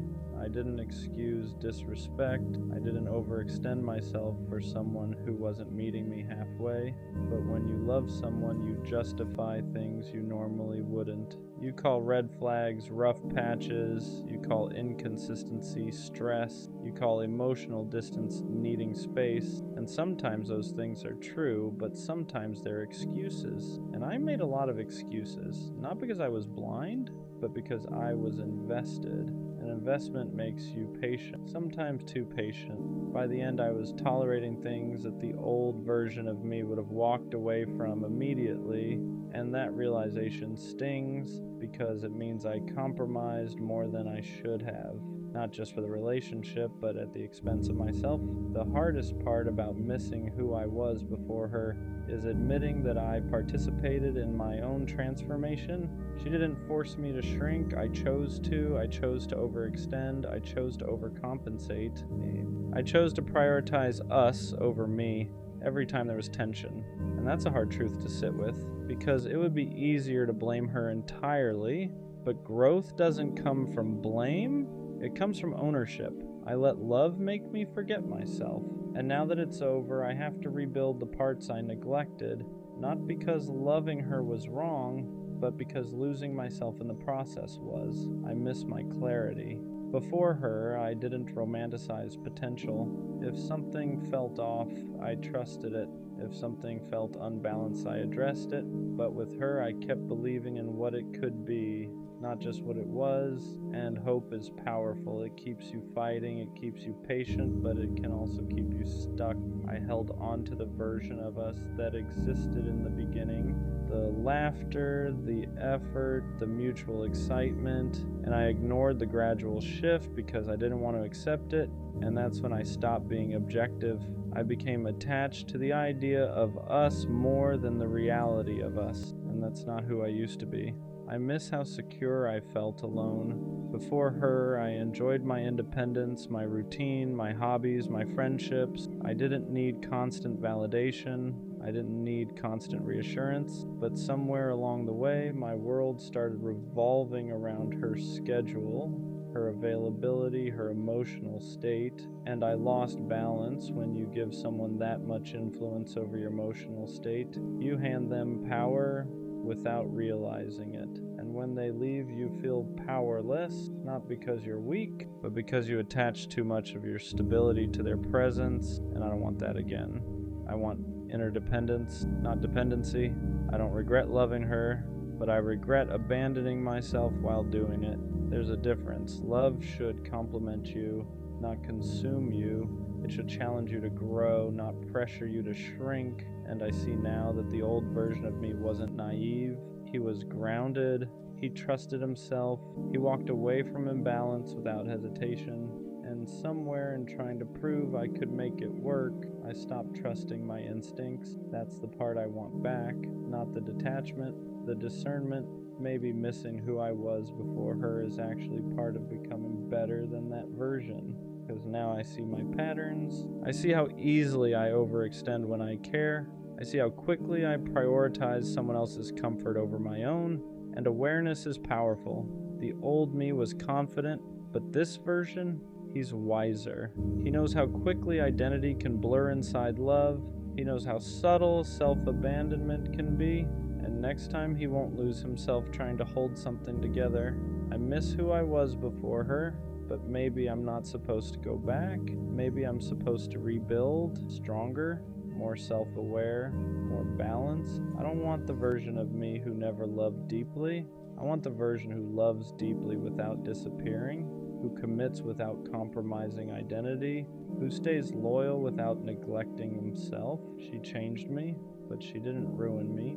If anything, she exposed where I needed boundaries, where I needed balance, where I needed to remember who I am outside of a relationship, and I will get back to that version, not the one before her, the one after her, but wiser, stronger, and impossible to lose again. Sometimes I don't question whether I love people. I know I do. I love intentionally, I love in details, I love in the quiet ways that don't always get noticed. I remember the small things you said 3 months ago. I notice when your voice sounds slightly different. I pay attention to your moods without you having to explain them. If you're overwhelmed, I adjust. If you're distant, I check in. If you're hurting, I feel it too. So when I sit alone and that thought creeps in, Am I actually loved the same way? It doesn't come from insecurity. It comes from imbalance, because loving someone isn't hard for me, but feeling consistently loved back, that's where it gets complicated. There's a difference between being wanted and being valued, between being chosen and being considered, between someone enjoying your presence and someone protecting your heart. And sometimes I can't tell which one I am. Am I loved, or am I just convenient? Am I loved, or am I just consistent? Am I loved, or am I just the safe option, the stable one, the reliable one, the one who won't leave easily? Because people say I love you all the time, but love isn't proven in the words, it's proven in patterns. Do you show up the same way on random days, not just when you're lonely? Do you care about my emotions when they're inconvenient? Do you notice when I go quiet, or do you only feel my absence when I stop giving? That's the part nobody talks about. You can be in a relationship, you can be talking every day, you can be physically close and still feel emotionally unsure, still feel like you're giving more than you're receiving, still feel like if you stop trying so hard, everything would fall apart. And if that's true, is that love? Or is that maintenance? I don't need constant reassurance. I don't need over-the-top affection. I don't need dramatic gestures. But I need to feel secure. I need to feel like I matter when I'm not performing strength. I need to feel like I'm loved even on the days I'm quiet, tired, distant, not at my best. Because real love doesn't just enjoy you when you're easy. It stays steady when you're human. And I think that's what scares me, the possibility that I'm loved for what I provide, not for who I am, loved for my stability, loved for my patience, loved for my understanding, but not deeply studied, not emotionally prioritized, not carefully handled. And if I'm being honest, I don't want half love. I don't want to be someone's comfort without being their commitment. I don't want to be someone's peace without being their priority. So yeah, sometimes I sit with that quiet question. Am I actually loved, or am I just really good at loving others? The hardest part about questioning love is that it doesn't always come from obvious neglect, doesn't always come from cheating or lying or someone clearly mistreating you. Sometimes it comes from subtle absence, from emotional gaps you can't quite explain, from feeling like you're standing next to someone but not fully with them. Because love isn't just about presence, it's about engagement. It's about whether someone studies you the way you study them. I ask myself things like, if I stopped initiating, how long would it take for them to notice? If I didn't send the good morning text, would they send one first? If I went quiet for a few days, would they check in because they care or because they're bored? And I hate that those thoughts even exist, because when love feels secure, you don't test it in your head, you don't calculate effort, you don't keep mental score, you just exist inside it peacefully. But when love feels uneven, your brain starts tracking patterns. Who apologizes first? Who makes more time? Who adjusts more? And that's when the doubt begins. Not loud doubt, quiet doubt. The kind that sits in your chest at night. The kind that makes you reread conversations. The kind that makes you wonder if you're asking for too much or just asking the wrong person. I don't want dramatic love.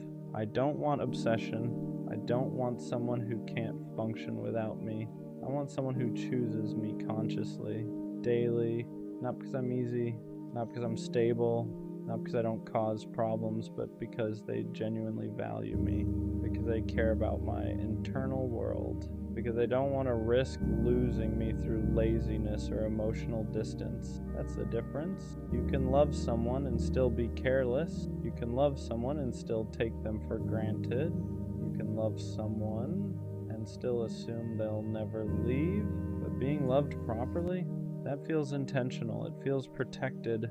It feels like someone is actively maintaining the connection, not just enjoying it. And sometimes I wonder, if I pulled my energy back to neutral, if I stopped overcompensating, if I loved at the same level I was receiving, would it still feel strong? Or would everything start crumbling?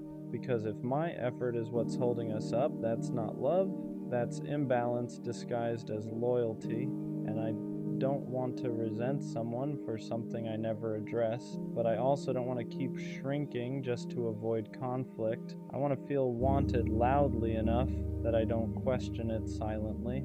I want to feel secure enough that I don't rehearse conversations in my head. I want to feel chosen in a way that removes doubt instead of feeding it, because love shouldn't feel like something you constantly measure. It should feel like something you rest inside, and until I can sit in it, without wondering if I matter the same way, I think that question will always echo softly. Am I actually loved, or am I just deeply loving? I think what makes this question heavy is that I don't doubt your feelings. I doubt your effort because feelings are invisible. Effort isn't. You can tell me you love me, you can say it in the right tone, you can even mean it. But love that isn't maintained eventually feels like memory, and I don't want to live off potential. I don't want to survive off they care, they're just bad at showing it, because if I can show it, if I can adjust, if I can communicate clearly, why does it feel like I'm the one stretching more? That's where the exhaustion comes in, not from loving you, from overcompensating for the space you leave. There's a specific loneliness that comes when you're the emotionally aware one, when you're the one who brings things up calmly, when you're the one who says, let's talk about it, when you're the one who makes sure small issues don't become big ones. And sometimes I wonder, if I stopped being that person, would you step into that role?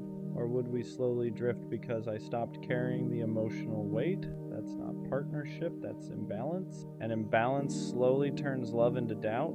I don't need perfection, I need reciprocity. I need to feel like if I fall apart, you won't just watch. I need to feel like if I go quiet, you'll notice. I need to feel like if I stop being strong for a moment, you won't become distant. Because love isn't just about who stays when it's easy. It's about who leans in when things feel uncomfortable. And sometimes I don't feel leaned into, I feel leaned on. And there's a difference. I don't want to be your emotional safety net without you being mine. I don't want to be the consistent one while wondering if I'm consistently valued. And maybe you do love me, but if I constantly have to question it, then something about the way it's being expressed isn't landing. Because real love doesn't eliminate all fear, but it does eliminate constant uncertainty. It doesn't make you feel like you're negotiating your worth. It makes you feel secure enough to stop asking yourself if you matter. And until I can sit in this without quietly measuring effort, without wondering if I'm too much, without shrinking my needs to maintain peace, that question will stay in the back of my mind. Am I actually loved, or am I just deeply convenient? I think the real fear isn't that you don't love me, it's that you love me comfortably. There's a difference. Comfortable love is quiet. It assumes, it relaxes a little too much. It stops trying as hard because it believes I'm not going anywhere, and maybe I won't, but that doesn't mean I don't notice the shift. In the beginning, effort feels automatic. You call just to hear my voice. You ask questions and actually wait for the answers. You care about how my day went, not just what happened. But once things feel stable, do you still pursue me? Do you still choose me loudly? Do you still protect the connection like it could be lost? Or do you just exist in it? Because love that stops being intentional slowly starts feeling optional. And I don't want to feel optional in someone's life. I don't want to be the person you assume will always understand, the person you assume won't leave, the person you assume doesn't need reassurance, because the strong ones still need softness, the independent ones still need consistency, the calm ones still need effort, and sometimes I think people forget that. They mistake my patience for infinite tolerance. They mistake my understanding for emotional immunity. They mistake my loyalty for permanence. But even loyal people get tired. Even understanding people feel hurt. Even calm people question things when the effort changes. I don't want to be loved lazily. I don't want to be loved based on convenience. I want to be loved actively. I want someone who doesn't just assume I know they care, but make sure I feel it. Someone who doesn't just stay, but stays with intention. Because here's the truth, if I ever stopped trying the way I do now, would you fight for this the same way? If I ever pulled my energy back to neutral, would you step up or would you get distant? That question alone tells me a lot. Love shouldn't feel like something I'm maintaining by myself. It shouldn't feel like if I relax for a second, everything will slowly fade. It should feel mutual, balanced, protected from both sides. And until I feel that consistently, not just in moments, not just after conflict, not just when I express doubt, that quiet thought will linger. Am I loved deeply or just comfortably? Maybe the hardest part about all of this is that I don't want to accuse you. I don't want to sound ungrateful. I don't want to seem insecure. I don't want to turn something small into something heavy. But silence builds pressure, and pressure turns into quiet resentment, because when I feel like I'm giving more than I'm receiving, I don't explode, I adjust. I overthink, I analyze, I start loving more carefully, and that's when something shifts inside me. I stop being soft in the same way, I stop opening up as freely, I stop expressing needs because I don't want to feel like a burden. And you probably wouldn't even notice at first, because I don't change loudly, I change subtly. And that's the scary part, because once I start protecting myself emotionally, I don't fully come back the same. I don't want to have to guard my heart with someone who says they love me. I don't want to measure my words. I don't want to calculate how much reassurance I can ask for without seeming too much. I want to exist freely. But freedom only comes when love feels secure, not intense, not obsessive, secure. The kind of secure where I don't have to question your effort after a disagreement. The kind of secure where your consistency doesn't depend on my mood. The kind of secure where I don't feel like I have to earn softness from you. Because love shouldn't feel conditional. It shouldn't spike when I'm easy to love and dip when I need extra understanding. And sometimes I ask myself something deeper. If I disappeared tomorrow, would you miss me because you love me? Or because you lost something that benefited you? Would you miss my heart? Or just my stability? Would you miss the way I cared, or just the fact that I cared consistently? That difference matters more than people realize, because I don't want to be someone's comfort zone if I'm not also their conscious choice. I don't want to be someone's safe option if I'm not also their priority. And I don't want to keep pouring into something where I feel like I'm the emotional backbone. Love should feel like two people holding it up, not one person carrying it quietly. And until I feel that weight shared, I'll keep asking myself softly, am I actually loved, or am I just deeply dependable? I think what I've realized is this: if I constantly have to ask myself whether I'm loved, then something inside me doesn't feel safe, because real love doesn't require constant decoding. It doesn't make you sit alone at night replaying conversations. It doesn't make you question your worth after small disagreements. It doesn't make you shrink just to maintain peace. Real love feels steady, not perfect, not dramatic, steady. It feels like someone who chooses you, even when you're not at your best. It feels like someone who reassures without being forced. It feels like someone who protects your heart, like it's their responsibility too. And maybe you do love me, but if your love makes me anxious, if it makes me overanalyze, if it makes me feel like I'm asking for too much when I ask for consistency, then it's not landing the way love should, because love shouldn't make you question your value. It should reinforce it. It shouldn't make you feel like you're lucky to be chosen. It should make you feel mutually chosen. Maybe the real shift isn't asking, am I actually loved? Maybe it's asking, do I feel secure here? Do I feel prioritized? Do I feel emotionally safe? Because love isn't just something someone says. It's something you experience repeatedly. It's in the tone, the effort, the consistency after comfort sets in, the way someone handles you when you're difficult, not just when you're easy. And if I'm honest, I don't want intense love. I don't want dramatic love. I don't want love that feels like a roller coaster.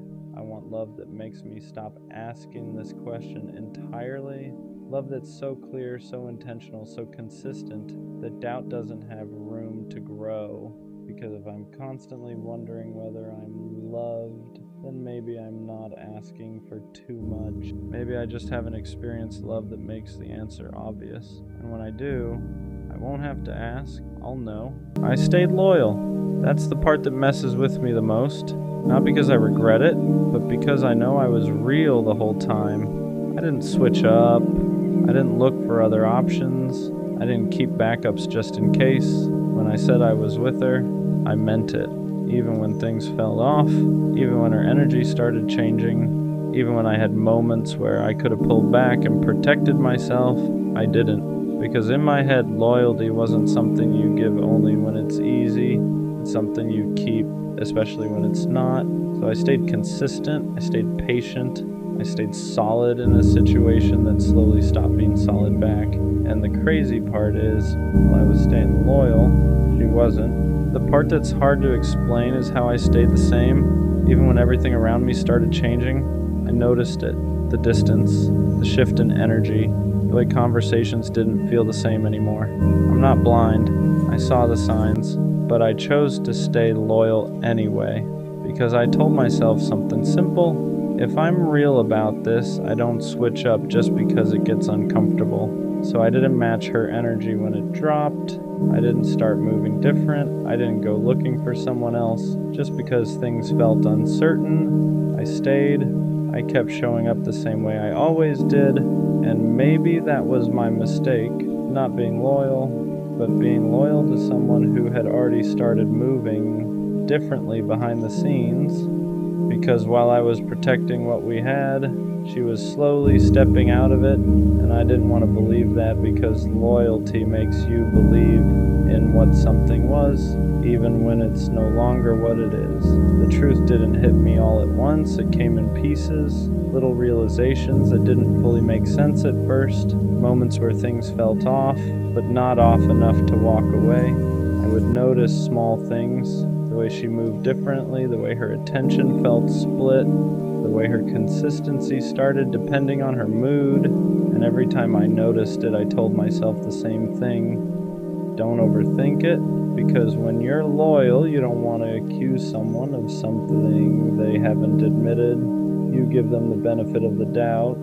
You trust what you had, instead of questioning what it's becoming. So I stayed grounded, I stayed the same.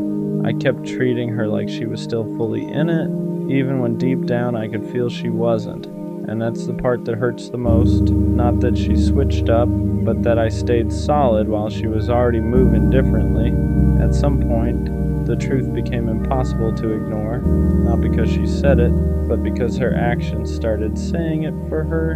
You can feel when someone isn't fully there anymore. You don't need proof, you don't need confirmation. It's in the energy, the way they reply, the way they move, the way they stop showing up the same way they used to. And I felt that, but I stayed loyal anyway, because I kept thinking loyalty meant holding on, holding it together, holding on to what we had, even if it was slipping. But here's what I didn't understand at the time. You can't hold something together by yourself, and I was the only one holding. The more I look back at it, the more I realize something that's hard to accept. I wasn't just being loyal, I was ignoring reality, because loyalty doesn't mean staying blind. It doesn't mean pretending everything is okay when it's clearly not. But that's what I was doing. I was staying consistent in a situation that was becoming inconsistent. I was giving the same energy to someone who had already started giving less, and the imbalance kept growing slowly, quietly, until it was obvious. But by then, I had already invested too much to walk away easily, and then it finally happened. Not in some dramatic way, not in a way that gave me closure, just clarity. She wasn't loyal, not in the way I was. While I was choosing her every day, she was leaving space for something else, maybe someone else, maybe just options. But either way, she wasn't standing where I was standing. And that realization hits different, because it's not just about losing someone. It's about realizing you weren't standing on the same level the whole time. For a while, that made me question everything. not just her, myself.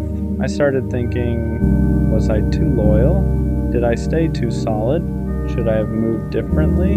Because when someone hurts you while you're being real, it makes you feel like being real was the mistake, but it wasn't. Loyalty wasn't the problem. Giving it to the wrong person was, and that's the shift that took time to understand. Because I didn't lose by being loyal. I didn't lose because I stayed real. If anything, that's the part I kept.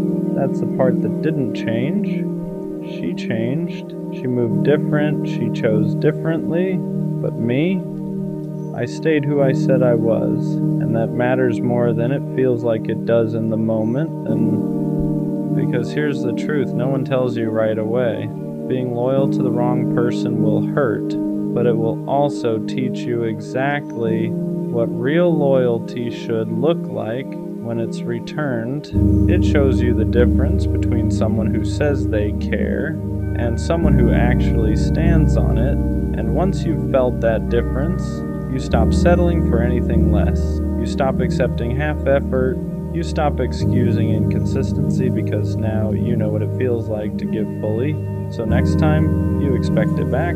So yeah, I stayed loyal and she didn't, and for a while that felt like I lost, but now I see it differently because loyalty isn't something you regret, it's something you protect. You just learn who deserves it. The right person won't make you question it, won't make you feel like you're the only one holding things together, won't make you feel stupid for being real. They'll match it naturally, consistently, without you having to ask. So no, I'm not changing the way I love, I'm just changing who I give it to, because being loyal isn't the mistake. Giving it to someone who wasn't is. Why does fitting in feel like a full-time job? Like you gotta work twice as hard just to be seen as average. If you don't have the face card, the perfect body, the clothes everybody else wears, the confidence they were just born with, you don't get treated the same. You get pushed aside, overlooked, judged before you even open your mouth, and the worst part, it makes you start believing something is wrong with you instead of the world around you. Growing up, I always felt like the odd one out. I didn't look like the kids who got attention. I didn't have the money or the style. I didn't have the effortlessly cool aura that everyone else seemed to have. I was just me. And apparently me was never enough for anybody. All I wanted was to fit in. Not to be popular, not to be the center of attention, just to be accepted, just to have a friend group that saw me instead of seeing what I lacked, but instead I got judged for everything. How I looked, how I talked, what I wore, what I didn't have, things I couldn't even control. It's crazy how people will look at you for 2 seconds and decide your whole worth off those 2 seconds. And it hurts, because deep down, all I ever wanted was for someone to see me for who I actually am. Not for the face, not for the body, not for the clothes, but for my heart, my loyalty, my intentions, my personality. I'm tired of feeling like I have to meet some criteria just to be treated like a human. Tired of feeling like I need to change myself just to be allowed in the room. One day I hope the world stops judging people by the outside. One day I hope just being me is finally enough. But until then, I'm learning to stop chasing acceptance from people who never cared to understand me in the first place. Because not fitting into their world doesn't mean I don't belong in my own. I think the hardest thing to admit now is that I waited too long for her.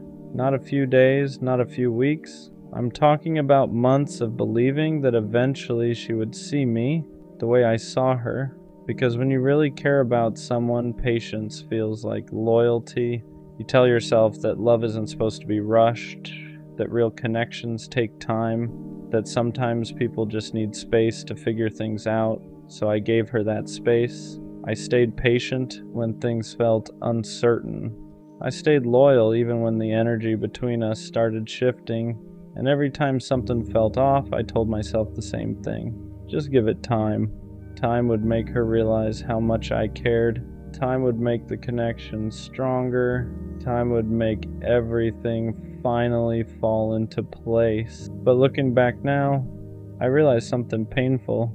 Sometimes time doesn't fix things. Sometimes time just shows you what someone was never going to choose. And while I was waiting, she was slowly moving in a different direction. Well, when you wait for someone you care about, it doesn't feel like you're wasting time. It feels like you're being loyal. You tell yourself that patience is proof that your feelings are real. that if you just stay consistent long enough, eventually they'll see what's right in front of them. So that's what I did. I stayed. Even when the signs started becoming confusing, there were moments where she would pull closer again. Moments where the conversations felt like they used to. Moments where she would say things that made it seem like maybe, just maybe, we were finally getting somewhere. And every time that happened, it reset my hope. It made me believe the waiting was worth it. Because hope is powerful. Hope convinces you that the future will eventually match the way you feel. But the problem with hope is that it can keep you standing in the same place while the other person is slowly walking somewhere else.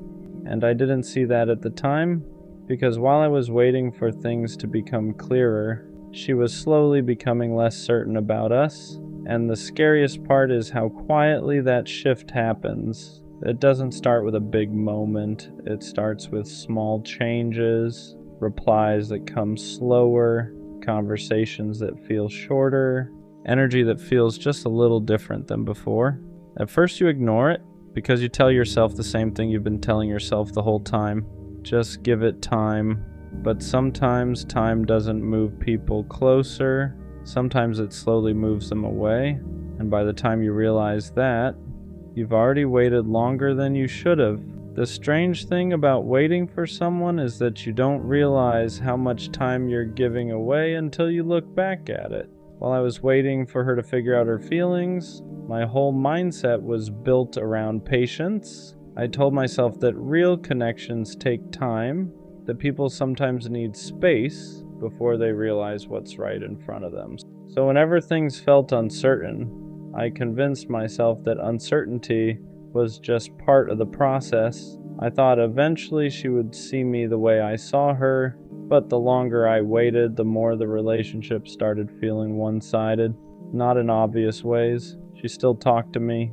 She still checked in sometimes. She still kept the connection alive just enough that it never felt completely over. And that's the part that kept me there, because every small moment of closeness made it seem like progress. Like maybe we were finally moving towards something real. But looking back now, those moments didn't mean we were getting closer. They just meant she wasn't ready to fully let me go yet. And there's a big difference between someone building something with you and someone keeping you close while they're still figuring out what they want. At the time, I couldn't see that difference clearly.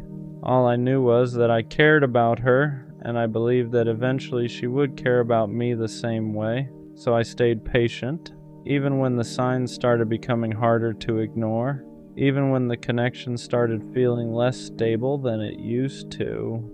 Because once you invest that much time waiting for someone, it becomes harder to walk away. You start telling yourself that leaving now would mean all that waiting was for nothing. So you stay longer, you give it more time, you hope just a little more, and that's how you end up realizing something painful later on. You didn't just wait for her. You waited too long. The hardest part about waiting too long for someone is realizing that the time you gave them was real, even if the outcome wasn't. Because every day I stayed patient, I believed it meant something. Every message I sent, every conversation where I tried to understand her better, every moment where I chose to stay instead of walking away when things felt uncertain, to me those moments were proof that I cared, proof that the connection mattered enough to fight for. But there's something difficult about waiting that you don't notice until it's already happened. Waiting slowly turns into hoping, and hoping slowly turns into ignoring reality. There were signs that things weren't moving the way I thought they were. Moments where her effort didn't match mine. Moments where the connection felt like it was staying in the same place instead of growing. Moments where it felt like I was investing more emotionally than she was. But every time I noticed those signs, I told myself the same thing. Just give it more time. Because when you care about someone, you don't want to believe the connection might not lead anywhere. You want to believe the patience will eventually pay off. But the truth is, patience only works when both people are moving toward the same thing. If one person is waiting, While the other person is slowly drifting away, time doesn't bring you closer, it just stretches the distance. And by the time I started realizing that, I had already waited longer than I should have. Another thing about waiting too long for someone is how quietly it changes your life, because when you're emotionally invested in someone, your decisions start revolving around them. You hold space for them in your future, you imagine what things could become, you avoid moving on because a part of you still believes they might eventually choose you. And that's exactly what I did. I didn't explore other connections, I didn't let myself get too close to anyone else because, in my mind, I was already committed to her, even if the relationship wasn't fully defined. And that's the trap of waiting. You stay emotionally loyal to someone who hasn't fully chosen you yet, not because you're naive, but because you believe loyalty will eventually be recognized. You believe that if someone sees how patient you are, how consistent you are, how much you care, they'll eventually realize you're the right person.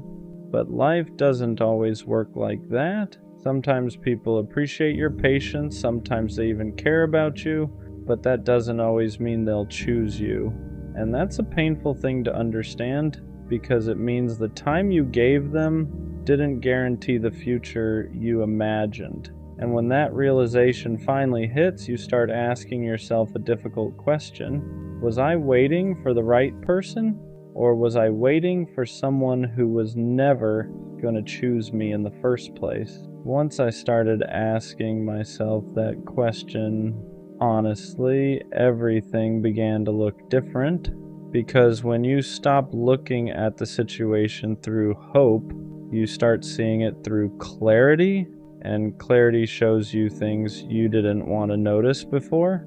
Like how often I was the one reaching out first, how often I was the one trying to keep the connection alive, how often I was the one convincing myself that things would eventually work out.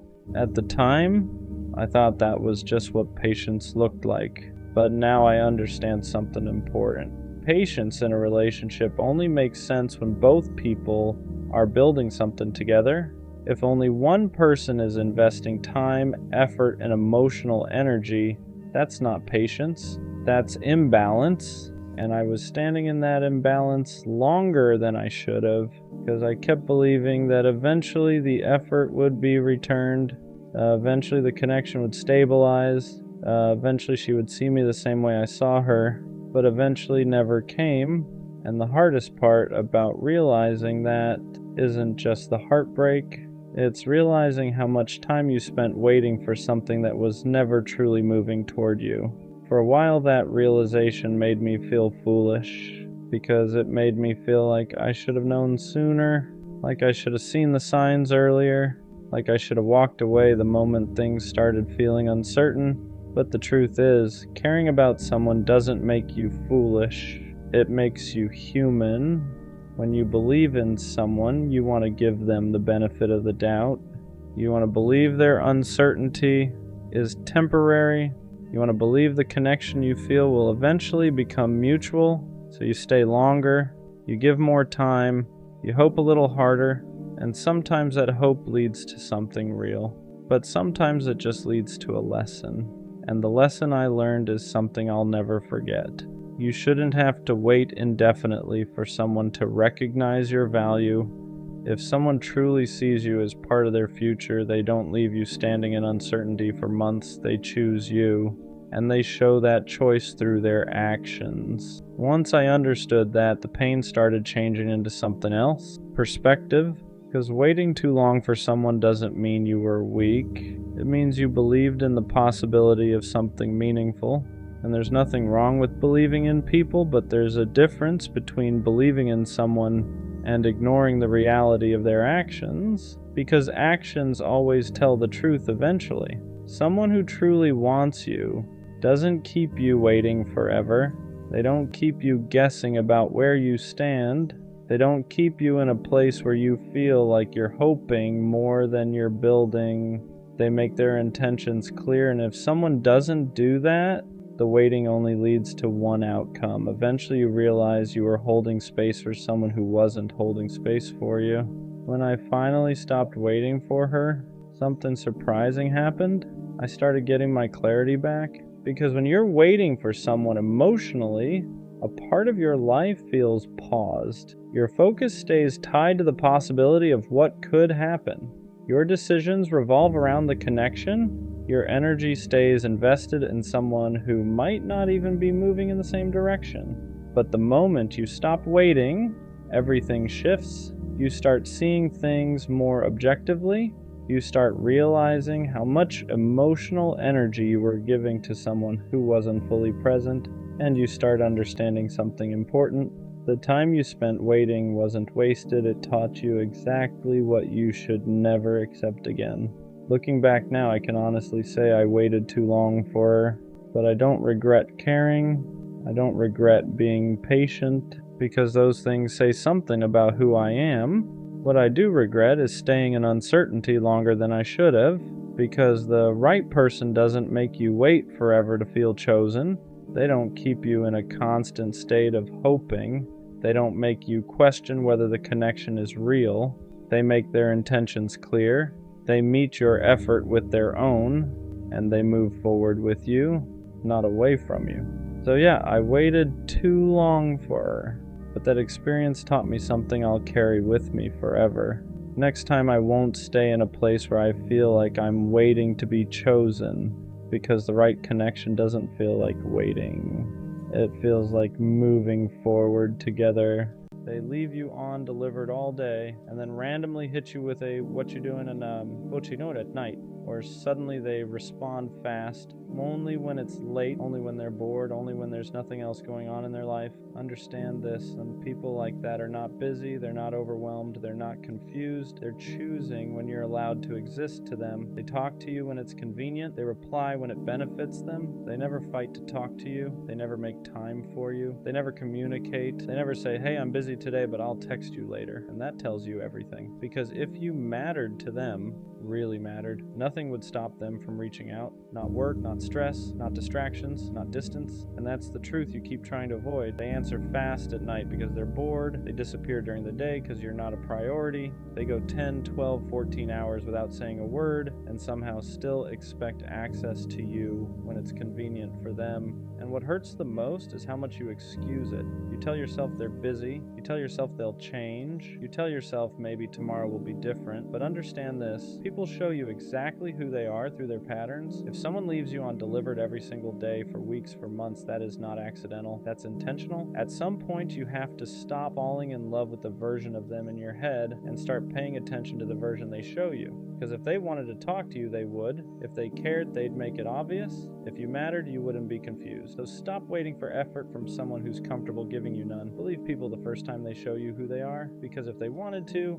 they would. The worst pain is falling for someone who isn't ready, because it's not rejection, it's confusion. They don't push you away, but they don't pull you close enough either. You end up stuck in this space where everything feels almost real, almost mutual, almost love. They'll hold you like they mean it one day and act like they never felt a thing the next. It's like loving someone who keeps their heart behind a door they're too scared to unlock, but too scared to shut completely. And you can feel it, the way they care, the way they soften around you, the way their voice changes when they say your name. There's something there, you know it, they know it, but every time it grows, they panic, they retreat, they shut down, they build walls around feelings you never asked them to confess, and it hurts more than a clean heartbreak ever could, because at least rejection gives you clarity, a yes or a no, but this gives you hope, tiny moments, small kindnesses, late night conversations that make you think you might be the exception. So you stay, you try to love them gently, carefully, without stepping on the landmines of their past. You try to be patient, you try to be safe, you try to prove you won't hurt them the way someone else did.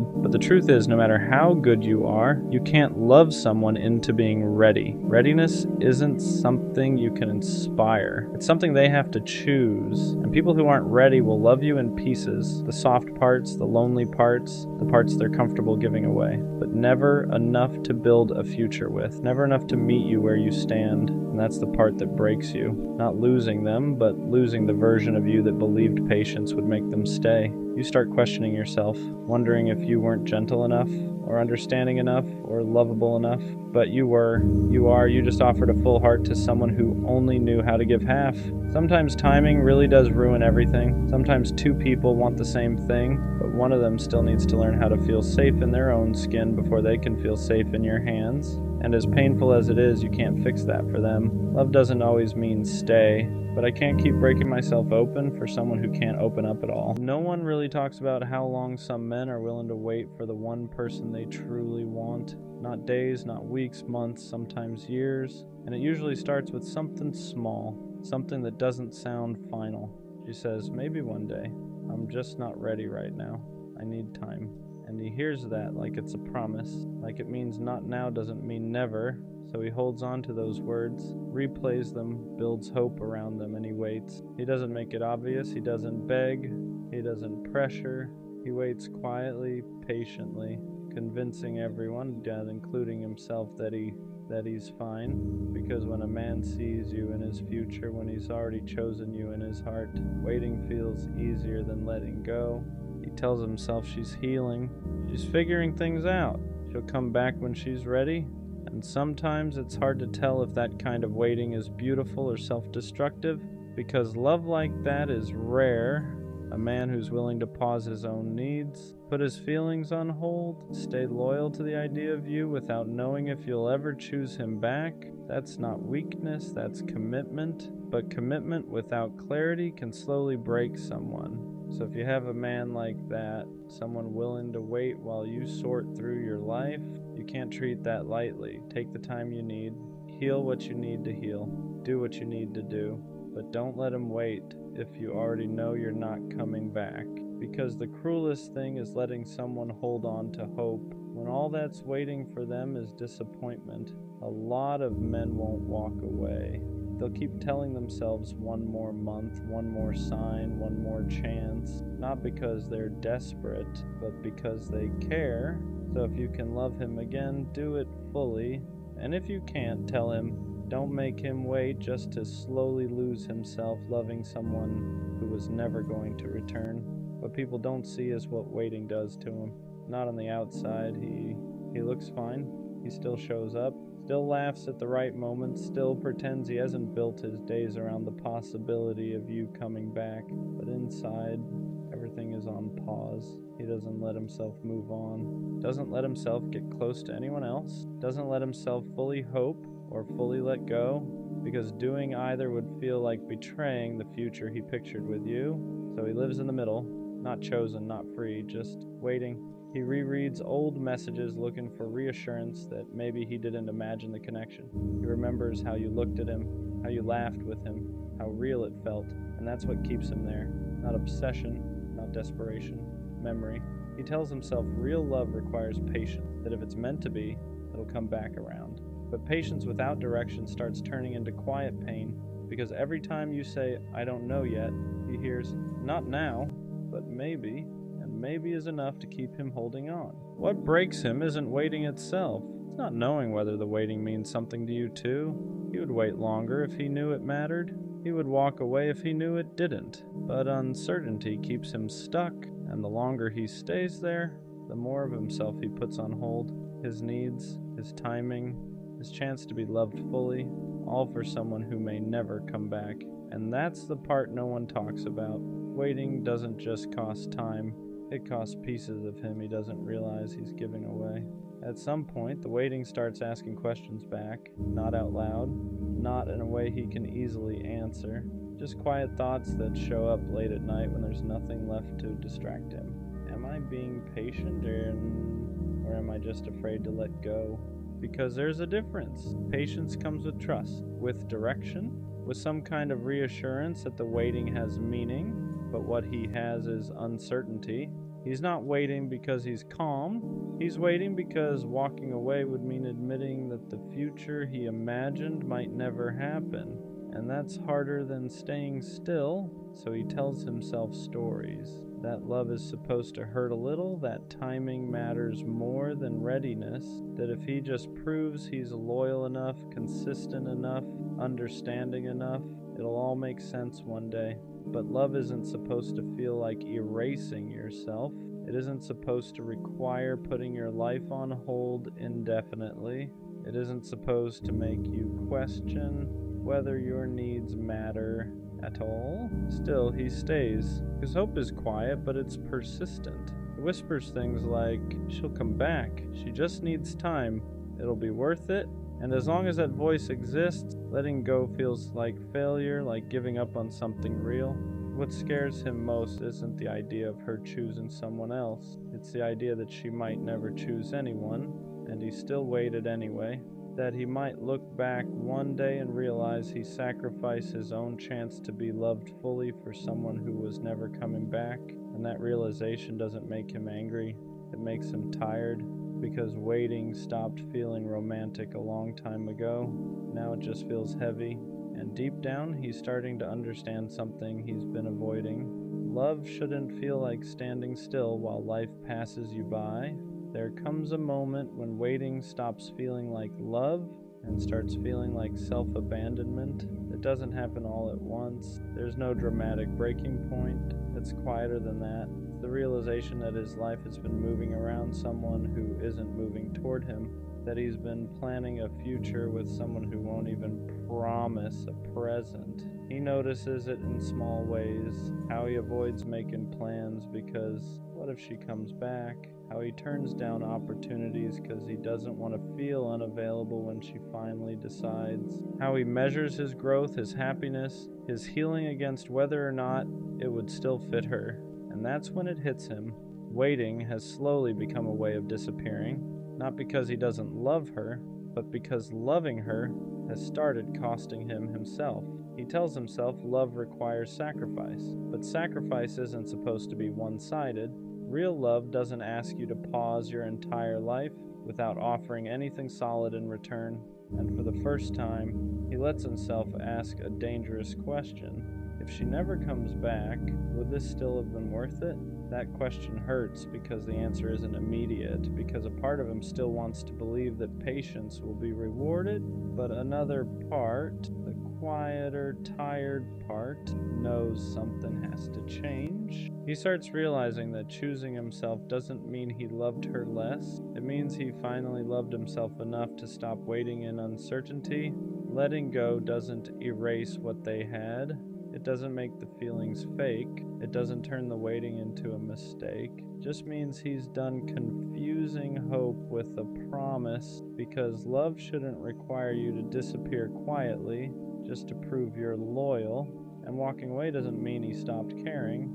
Sometimes it means he cared enough to stop hurting himself in silence. Letting go hurts differently than waiting ever did.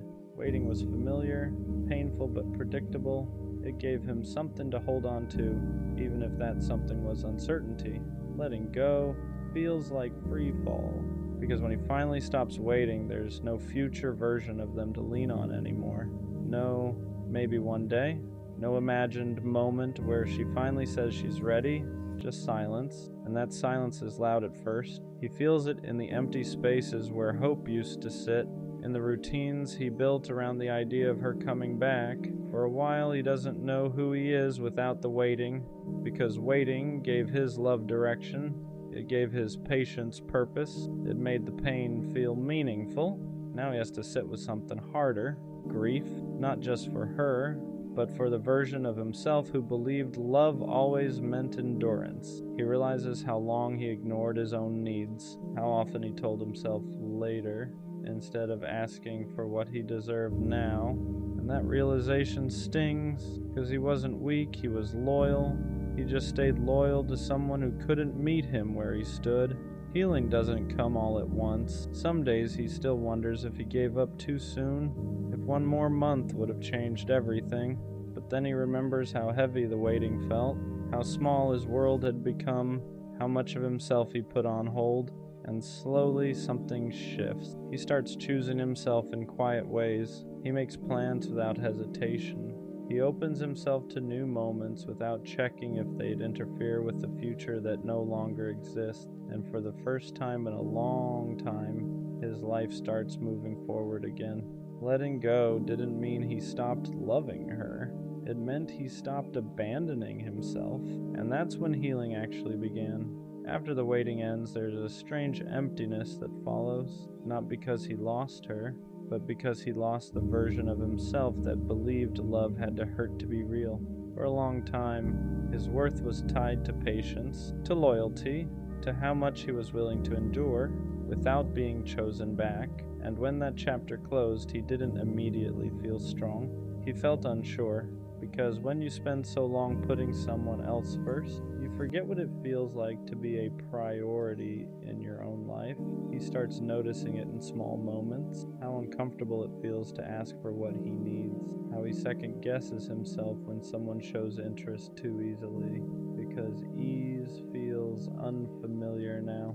He was used to earning affection, proving commitment, waiting quietly without complaint, so when someone shows up without confusion or hesitation, it almost feels wrong. Like love should require more suffering than this. That's when he realizes how deeply the waiting shaped him. He didn't just pause his life, he learned to minimize himself. He learned that his needs could wait, that his feelings were negotiable, that love meant staying even when nothing was being offered in return. Unlearning that takes time. He has to remind himself that love isn't supposed to feel uncertain, that commitment doesn't mean self-erasure, that being chosen shouldn't feel like a reward for endurance. Slowly he starts rewriting the rules. He lets himself want clarity. He lets himself walk away when something feels one-sided. He stops confusing consistency with compatibility, and piece by piece his sense of worth comes back, not because someone else validates it, but because he no longer abandons himself to keep someone else comfortable. He waited because he meant it, but now he understands something important. The right person won't need him to suffer quietly to prove his love. They'll meet him where he stands. Waiting leaves marks, not obvious ones. Nothing you can point to and explain easily. But after someone has waited that long, they don't love the same way again. He becomes more careful, not closed off and just aware, because once you've given that much patience to the wrong person, you learn how expensive your loyalty really is. He no longer rushes into hope, no longer builds futures in his head without evidence in the present, not because he's bitter, but because he knows what it costs to believe too soon. He listens differently now. When someone says, "I'm not ready," he hears it clearly. When someone says, "I don't know what I want," he doesn't translate it into possibility. He takes words as they are, not as promises he can grow hope around. That doesn't make him cold, it makes him intentional. He still loves deeply, still commits fully, but only where clarity exists, because waiting taught him that love shouldn't feel like uncertainty stretched over time. He no longer tries to prove his worth through endurance. He doesn't stay where effort isn't mutual. He doesn't confuse potential with reality. And that makes him harder to lose, not because he withholds love, but because he now knows when to walk away. He understands that choosing someone means choosing himself too. That real connection doesn't ask him to pause his life indefinitely. Doesn't ask him to suffer quietly just to stay loyal. Waiting didn't break him, it refined him. It taught him what love isn't, though he could finally recognize what it is. And when he loves again, it won't be out of fear of losing. It will be out of certainty. The next time he loves someone, it won't start with waiting. It'll start with clarity, because once you've waited that long for someone who couldn't meet you halfway, you stop confusing effort with connection. He won't wonder where he stands anymore. He won't analyze pauses, he won't read into silence or turn uncertainty into hope, not because he's less romantic, but because he's learned what love is supposed to feel like. The next person he loves won't have to guess how he feels. They won't have to question his loyalty. They won't have to wonder if he's serious, because when he chooses fully, but this time he'll only stay where he's chosen back. He won't pause his life waiting for someone to decide. He won't put his heart on hold for potential. He understands now that real love doesn't keep you guessing. It doesn't stretch uncertainty across months and years. It doesn't ask you to sacrifice peace just to stay connected.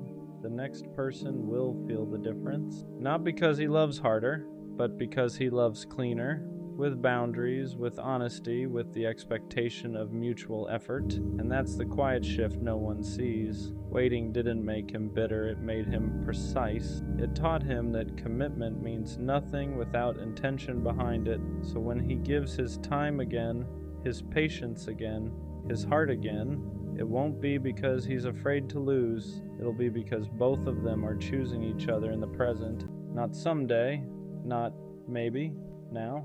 The people who wait the longest are often the hardest to replace, not because they demand attention, not because they make noise, but because they loved with patience most people don't have anymore. When he was waiting, his presence felt easy to overlook. He was steady, consistent, always there, and consistency can become invisible to people who aren't ready to value it.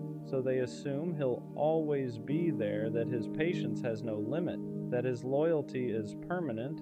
But what they don't realize is that waiting teaches restraint. It teaches someone exactly how much they're willing to give before they stop. So when he finally walks away, it's quiet, no drama, no announcement, no attempt to make anyone regret it. He just goes, and that's when the absence is felt. Because he wasn't loud, he was grounding. He was the one who remembered, the one who stayed calm, the one who made things feel safe without asking for anything in return. And when that's gone, it leaves a space it's hard to fill, not with excitement, not with attention, but with depth. That's when people realize they didn't lose someone dramatic, they lost someone rare, someone who would have waited longer than anyone else, but chose not to abandon himself anymore. And that's the part that hurts the most. Not that he left, but that he learned how to leave. Because once someone like that is gone, they don't come back confused. They don't come back waiting. They move forward with intention. And by the time anyone realizes what they lost, he's already chosen himself. Waiting was never the problem. The problem was waiting without being chosen back. For a long time, he believed love was proven by how much you were willing to endure, how long you could stay, how patient you could be, how quietly you could hurt without asking for reassurance, and he did that. He waited through uncertainty, through mixed signals, through not right now that never turned into I'm ready, not because he didn't value himself, but because he valued love deeply, but eventually he learned the difference between commitment and self-sacrifice. Real love doesn't keep you suspended. It doesn't ask you to pause your life while someone decides if you're worth choosing.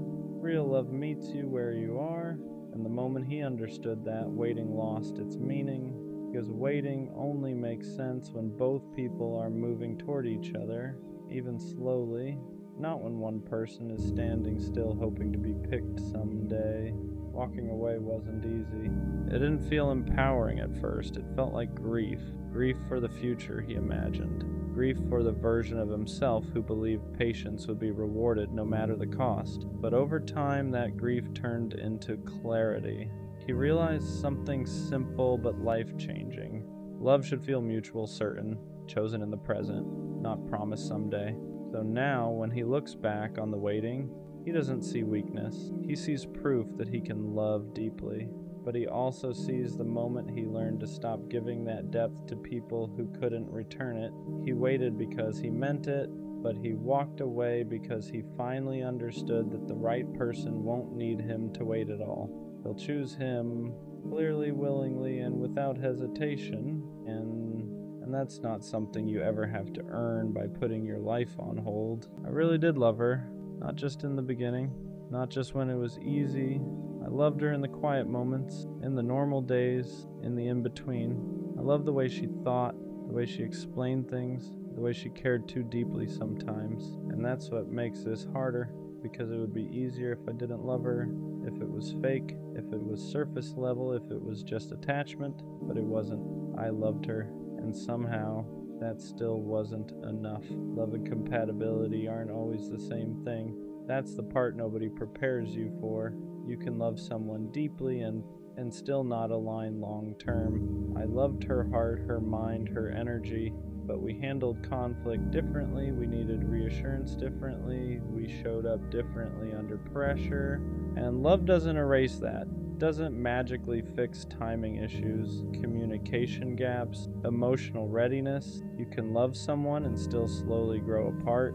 You can love someone and still realize you're not building in the same direction. And that doesn't make the love fake, it just makes it human. Loving someone doesn't automatically mean you knew how to love them properly, and that's a hard truth. I loved her the best way I knew how, but sometimes the best I knew wasn't what she needed. She needed reassurance. I gave independence. She needed consistency. I gave effort in waves. She needed clarity. I gave feelings, but not always direction. And that doesn't mean I didn't care. It just means love without emotional maturity can still fall short. I thought loving her was enough, but love isn't just what you feel, it's what you show, what you maintain, what you're disciplined enough to protect. And sometimes you realize you loved someone deeply, but you hadn't learned yet how to love them well. Regret hits different when you know you tried, because it's not like I didn't care. I showed up, I put in effort, I stayed longer than I had before. But effort in the wrong areas doesn't always translate. I tried to fix problems instead of understanding them. I tried to be strong instead of being vulnerable. I tried to prove I loved her instead of learning how she needed to feel it. And that's the painful part. Knowing you weren't careless, just unaware. Regret isn't always about not loving someone. Sometimes it's about realizing you could have loved them better, and by the time you understand that, it's already over. You don't always realize someone's full value while they're still there. Sometimes you notice it in their absence, in the silence where their voice used to be, in the space where their presence felt normal, in the little things no one else does quite the same. The way she checked on me without making it obvious, the way she remembered details I forgot I even shared, the way she stayed patient when I was difficult. When you're used to someone loving you, you can mistake it for something ordinary. But once it's gone, you see how intentional it was. She wasn't too much. She wasn't overthinking. She wasn't needy. She was invested. And I didn't fully understand how rare that was until I felt the difference. Missing someone doesn't automatically mean you should go back. That's the confusing part. Because loneliness can sound like love. Silence can romanticize memories. Distance can soften the hard parts. I miss her laugh, her presence, the way she cared. But I also have to remember why it ended, the miscommunication, the emotional gaps, the moments we both felt unseen. Love alone isn't always enough to rebuild something, because going back requires more than feelings. It requires change, growth, accountability, consistency you didn't have before.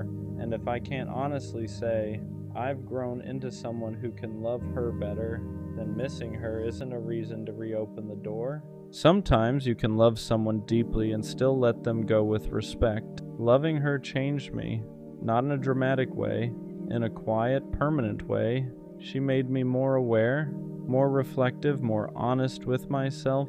I can't love casually anymore. I can't ignore emotional gaps. I can't pretend effort doesn't matter, because I've seen what real investment looks like. And once you experience that, your standards shift. You stop entertaining half effort. You stop confusing attention with intention. You stop thinking bare minimum is enough. She didn't just teach me how to love. She showed me how I need to be loved. And even though it didn't last, it wasn't meaningless. Some people aren't meant to stay forever. They're meant to upgrade you. Loving her set a new standard. And that's something I can't undo. I can't go back to surface level conversations. I can't go back to inconsistent effort. I can't go back to love that feels half present, because I've felt what depth feels like. I've felt what it's like to be understood without over-explaining, to be cared for without asking twice, to be chosen without confusion. And once you experience that, you can't pretend it doesn't matter. It ruined average for me. Not in a bitter way, in a mature way. Now I know what intentional love looks like. Now I know what emotional safety feels like. Now I know what real effort is, and I won't lower that standard just because I miss her. Loving her made me more careful, but not closed off, more intentional. I don't rush feelings anymore. I don't say I love you just because it feels right in the moment. I don't assume connection automatically means compatibility. I pay attention now to effort, to consistency, to whether we're building or just vibing. Because when you've loved someone deeply and lost them, you understand the weight of it. Love isn't casual to me anymore. It's responsibility, it's discipline. It's showing up even when it's inconvenient. And maybe that's the real proof that I loved her. She didn't make me bitter, she made me intentional. Was loving her worth it? Even though it ended? Yeah. Because not all love is meant to last forever. Some love is meant to teach you who you are, who you're not, who you're becoming. I loved her, and even though we didn't make it, that love wasn't wasted. It showed me my gaps. It exposed my immaturity. It forced me to grow. It raised my standards. It deepened my emotional awareness. It changed how I show up now, and that matters. Because one day, when I love someone again, I'll love clearer, stronger, more consistently. Not because I forgot her, but because loving her made me better. So yeah, it hurt, it ended, but I really did love her. And that will always mean something. I know hopeless romantic sounds naive to some people, like it means you don't understand how the world works, but that's not true. A hopeless romantic isn't someone who ignores reality. It's someone who sees it clearly and still chooses love anyway. It's knowing how badly love can hurt and still believing it's worth it. I don't believe in love because I think it's easy. I believe in it because I know how rare it is when it's real. Being a hopeless romantic means you don't just want someone, you want connection. You want the kind of love where attention doesn't wander, where effort isn't forced, where choosing each other feels natural, not strategic. You want late night talks that don't feel rushed, silence that feels comfortable, inside jokes no one else understands. You want to build a world with one person and let the rest fade into the background. And yeah, you know the risk. You know love can leave scars. You know it can change you. You know it can take pieces of you that don't come back the same. But being a hopeless romantic means you'd rather feel deeply than live safely. You don't want love that's casual. You don't want to act detached. You don't want to pretend you wouldn't be devastated to lose someone you care about. You want to care. You want to choose someone fully and mean it. No exits, no backups, no pretending you're less invested than you are. And that's what makes it hard sometimes, because the world rewards indifference. It praises being unbothered. It treats emotional distance like maturity. So when you show up soft, present, intentional, people call you too much, but you're not too much. You're just not built for shallow love. A hopeless romantic doesn't love this way because they're weak. They love this way because they're brave enough to risk being hurt for something that actually matters. You're not chasing a fantasy. You're chasing alignment, the kind of love that feels steady, not chaotic, intense but safe, deep but mutual. And even if it takes longer, even if you have to wait, even if you get hurt along the way, you don't regret loving like this, because a life without love feels smaller than a life with heartbreak. So no, you won't grow out of it. You won't harden. You won't stop wanting something real. You're a hopeless romantic because you refuse to let the world convince you that love should be shallow, casual, or disposable. And one day, someone will meet you in that same place. They won't laugh at your softness. They won't flinch at your depth. They won't ask you to tone it down. They'll recognize it, and that's when you'll realize you were never hopeless. You were just holding out for something worth believing in. Being a hopeless romantic doesn't mean you believe love will save you. It means you believe it's worth showing up for. It means you don't enter connections casually. You don't date out of boredom. You don't give your heart halfway just to say you tried. When you love, you mean it. You pay attention. You remember small things. You imagine futures without realizing you're doing it. Not because you're delusional, but because that's how your mind works. You see potential where others see risk, and you know that scares people. Some people love with limits, with conditions, with an exit already planned. You don't. You love with the intention to stay. If it's right, That's why breakups hit you harder. That's why disappointment lingers longer. That's why you take time to heal. Because when you commit emotionally, you don't do it lightly. People tell you to protect your heart, to be less invested, to stop giving so much, but they don't understand. Loving deeply isn't something you can switch off. It's how you experience the world. You feel things fully. Music hits harder, memories stick longer, connection means more. And yes, that makes life heavier sometimes, but it also makes it meaningful. You don't want love that feels replaceable. You don't want someone who treats you like an option among many. You want to be chosen the same way you choose, intentionally, fully, without hesitation. And until that exists, you'd rather be alone than half present in something shallow. That's the part people miss. A hopeless romantic isn't desperate for love, they're selective. They'd rather wait than cheapen the way they love just to fit in. So when you say you're a hopeless romantic, what you really mean is you still believe connection matters, you still believe loyalty is rare, you still believe love should feel like home, not like a negotiation. And even after heartbreak, after disappointment, after learning how badly love can hurt, you don't shut down, you slow down, you heal, you keep your heart intact, because the world already has enough people who don't care. What it doesn't have enough of are people willing to love honestly without pretending it's easy. And that's not weakness, that's conviction. Being a hopeless romantic isn't about expecting perfection. It's about refusing to treat love like something disposable. It's knowing that connection is rare and not watering it down just to seem unaffected. You don't fall for people easily, but when you do, it's intentional. You don't love out of loneliness, you love out of recognition. There's a moment where you see someone, not just who they are, but who they could be with you, and something in you locks in, not obsession, not fantasy, commitment, and that's where people misunderstand you. They think you're idealizing, they think you're rushing, they think you're setting yourself up to get hurt, but what they don't see is how much restraint it takes to love like this in a world that treats feelings like liabilities. You know how badly it can go. You've felt the disappointment, the silence, the slow realization that someone didn't choose you the way you chose them, and still, you don't turn cold, you don't reduce love to strategy, you don't keep score, you don't enter connections with a backup plan. Because loving halfway feels worse to you than losing someone you loved fully. You want the kind of love that's unmistakable, where effort doesn't fluctuate, where intentions don't need decoding, where loyalty isn't treated like something rare or surprising. You want love that's steady, not loud, not chaotic, not anxiety disguised as excitement, just real. And yes, that means you get hurt deeper, because when you love, you're all the way in.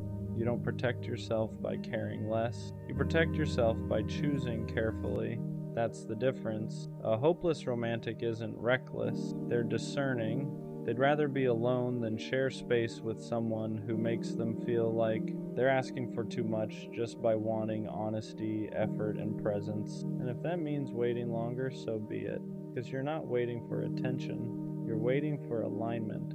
For someone who doesn't flinch at your depth, who doesn't joke about your softness, who doesn't need you to tone it down to make things easier. Someone who sees the way you love and says, good, I do too. So no, you won't stop being a hopeless romantic, not because you haven't learned, but because you've learned exactly what it costs, and you've decided it's still worth it. Being a hopeless romantic means you don't know how to love a little. You either feel it or you don't. And when you feel it, it changes the way you move.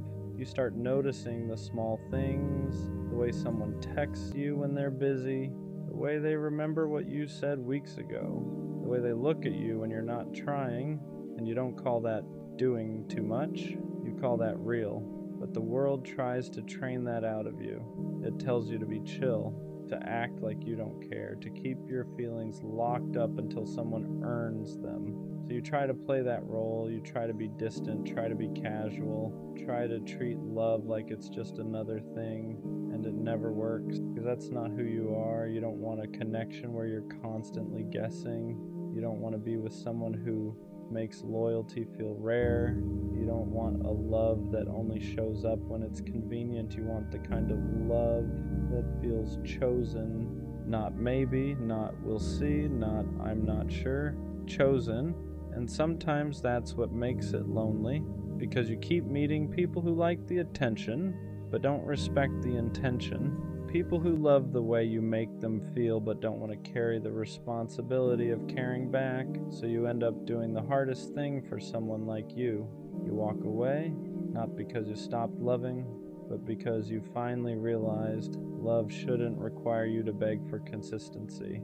A hopeless romantic doesn't stay where they're confused. They don't keep giving their heart to someone who treats it like something optional. They'd rather be alone than feel lonely next to someone, and that's not weakness, that's standards. Because if you love deeply, you have to protect that depth, not by becoming cold, but by becoming honest about what you need, and what you need is simple: presence, effort, loyalty, clarity.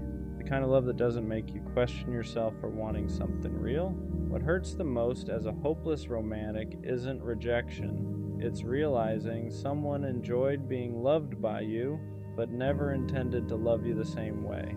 They liked the attention, the consistency, the way you showed up without hesitation, but when it came time to match that energy, to choose you with the same certainty, they hesitated, and that hesitation sticks with you because you don't love casually, you don't give pieces of yourself without meaning to. So when someone accepts your love without offering clarity in return, it feels like betrayal, even if they never promised anything. That's the quiet pain of being a hopeless romantic. You assume people love the way you do, with intention, with follow-through, with the understanding that feelings carry weight, and when they don't, you start questioning yourself. Am I asking for too much? Am I moving too fast? Am I wrong for wanting something solid? But the truth is, you weren't wrong.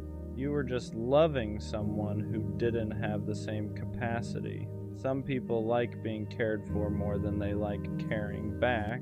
They want the benefits of your depth without the responsibility of meeting it, and learning that forces you to grow. Not by loving less, but by loving smarter. You start paying attention to actions, to consistency, to whether someone shows up when it's easy and when it's inconvenient. You stop pouring into people who only give when it suits them, not because you've become colder, but because you've learned your heart isn't something everyone deserves access to. Being a hopeless romantic doesn't mean you accept crumbs. It means you believe in love enough to walk away when it's not being returned honestly. And that's the part people don't see. Your softness comes with strength. Your depth comes with discernment. Because loving deeply also means knowing when to stop. Being a hopeless romantic means waiting doesn't scare you. Settling does. You've seen what happens when people accept love that's almost right. They grow quieter, they grow distant, they start convincing themselves that good enough is enough, and you know that could never be you. You don't want a relationship that slowly drains you. You don't want love that feels like compromise from the very beginning. So you wait, not because you think you're better than anyone else, but because you know yourself. You know how deeply you attach, how fully you commit, how once your heart is in, it doesn't wander. And you also know what happens when that kind of heart ends up in the wrong hands. It gets taken for granted, it gets tested, it gets stretched until it starts hurting more than it should. So patience becomes protection. You don't rush intimacy. You don't force connection. You let people show you who they are before you give them access to who you are. That's not fear. That's wisdom earned the hard way. Some days the waiting feels heavy. You watch people pair off quickly. You hear about relationships that just happened. You wonder if maybe you're overthinking things, but deep down you know the truth. You're not waiting for attention. You're waiting for alignment, for someone who doesn't flinch when things get real, who doesn't pull back when feelings deepen, who doesn't treat commitment like a loss of freedom. You want someone who stays present, who chooses you clearly, who doesn't make you question whether you're asking for too much, because to you, love isn't supposed to feel confusing. It's supposed to feel steady, And until that exists, being alone is still better than being half-loved. That's the quiet strength of being a hopeless romantic. You don't chase, you don't beg, you don't lower your standards just to say you're not alone. You wait, not because you're hopeless, but because you believe the right love won't require you to betray yourself. People like you feel things more intensely, not because you're dramatic, but because you're present. When something matters to you, it doesn't sit quietly in the background, it moves through you, it stays with you. Love doesn't just pass through your life, it marks it. That's why moments linger longer, why memories feel heavier, why connections don't fade easily once they've mattered. And people tell you that's a problem. They say you should care less, detach quicker, move on faster. But they don't understand what intensity really is. Intensity isn't chaos, it isn't instability, it isn't losing control. It's depth. It's the ability to feel joy fully and grief honestly, to experience connection without numbing yourself just to make it easier. You don't skim life, you dive into it. And that's why love feels different to you than it does to most people. You don't forget easily, you don't replace people quickly, you don't treat connection like something interchangeable. When you love, it's intentional. That's why heartbreak hits harder. Because you didn't hold back, you didn't love with conditions, you didn't prepare an exit in advance, you showed up honestly. And while that hurts more in the moment, it also means something important. Nothing about your love was fake. You don't look back wondering if you tried hard enough, if you cared enough, if you were too guarded. You know you gave what you had, and that kind of certainty matters. Intensity becomes a problem only when it's given to the wrong people. With the right person, your depth won't feel overwhelming, it'll feel grounding. They won't ask you to tone it down. They won't joke about you caring too much. They won't treat your feelings like something they need to manage. They'll meet you there, because the truth is the world doesn't need fewer people who feel deeply. It needs more people who aren't afraid to. And being a hopeless romantic means you refuse to apologize for having a heart that actually shows up. At some point, you learn how to guard your heart without becoming guarded. That's a hard balance for someone like you, because you don't want to turn cold. You don't want to love halfway. You don't want to build walls so high that nothing real can get in. But you also know what happens when you give too much, too soon, to someone who doesn't know how to hold it. So you change, not by loving less, but by loving slower. You stop giving access before effort is proven. You stop filling in the gaps when someone shows you inconsistency. You stop romanticizing potential over behavior, and that doesn't feel natural at first, because you're used to leading with your heart, used to giving people the benefit of the doubt, used to assuming good intentions. But experience teaches you something important. Being open doesn't mean being unprotected. You can still be warm without being available to everyone. You can still be deep without drowning in the wrong places. So you watch, you listen, you notice who shows up consistently and who only appears when it's convenient. You let people reveal themselves instead of rushing to explain them. And that's when your love becomes safer, not smaller. You're still a hopeless romantic. You still believe in connection. You still want that kind of love where effort feels mutual and presence feels natural. But now, you don't mistake interest for intention. You don't confuse words with commitment. You don't chase clarity, you wait to see it. And that patience isn't fear, it's respect for yourself, because you finally understand that the right person won't need you to rush your heart to keep them close. They'll move at a pace that protects what you're building together. And when you feel that, you won't have to second guess it. You'll know. There's a phase every hopeless romantic goes through that feels especially isolating. It's the part where you've learned enough to stop choosing the wrong people, but you haven't met the right one yet. So you're not heartbroken anymore. You're not chasing. You're not settling. You're just alone, and people don't understand that version of you. They assume you've become distant, that you've lost interest, that you've changed, but really you've just stopped forcing connection where it doesn't fit. You're not closed off, you're selective, you're not cold, you're careful. You've reached a place where surface level attention doesn't move you anymore. Small talk feels hollow, inconsistent effort feels loud, mixed signals feel exhausting, so you walk away sooner, you disengage faster, you don't explain yourself as much, and that can feel lonely because now you're surrounded by people but not met by anyone. You want depth, you want presence, you want someone who doesn't flinch when emotions enter the room, and until that shows up, nothing else feels worth your heart. This is usually the point where people tell you to lower your standards, to be more flexible, to give someone a chance, but they don't understand what it costs you to love the wrong person. They don't feel the aftermath the way you do, the way it lingers, the way it reshapes you, so you hold your ground, even when it feels quiet, even when it feels like you're the only one still believing in something deeper, because you know this loneliness is different from the loneliness you felt before. Before, you were lonely because you were giving your heart to people who couldn't hold it. Now you're lonely because you're protecting it, and that difference matters. This space isn't empty. It's the space right before alignment. The moment right before someone finally sees the way you love and doesn't ask you to soften it.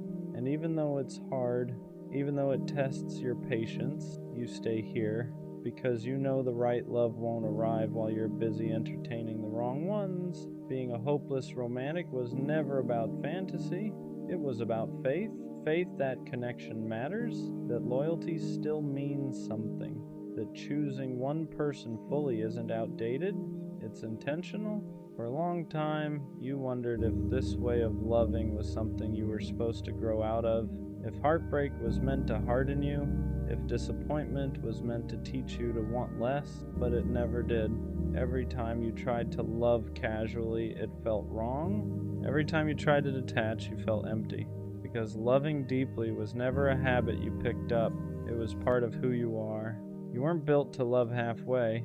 You weren't meant to treat people like options. You weren't meant to keep one foot out the door just in case. And yes, that made the journey harder. You felt things more intensely. You lost futures you had already imagined. You walked away from people you still cared about because they couldn't meet you where you stood. But none of that was wasted. Every disappointment refined you. Every heartbreak taught you discernment. Every lonely stretch strengthened your standards, not so you'd love less about it and none, but so you'd love right. Now you understand something clearly. Being a hopeless romantic doesn't mean you ignore reality. It means you face it and still refuse to settle. You don't want perfect love, you want present love. The kind that doesn't confuse you, the kind that doesn't require self-editing, the kind that chooses you with the same certainty you offer in return. And when that finally arrives, it won't feel overwhelming. It won't feel chaotic. It won't feel like something you have to chase. It'll feel calm, mutual, safe. You won't wonder where you stand. You won't question if you're asking for too much. You won't feel like you're loving harder than you're being loved. And in that moment, everything will make sense. All the waiting, all the walking away, all the times you chose being alone over being half-loved. You weren't too much. You were just ahead of your time in a world that forgot how to love with intention. So no, being a hopeless romantic isn't something you need to fix. It's something you protect, because when the right person finally meets you there, they won't try to change you. They'll recognize you, and you'll realize you were never hopeless at all. You were just holding out for a love that was worthy of you.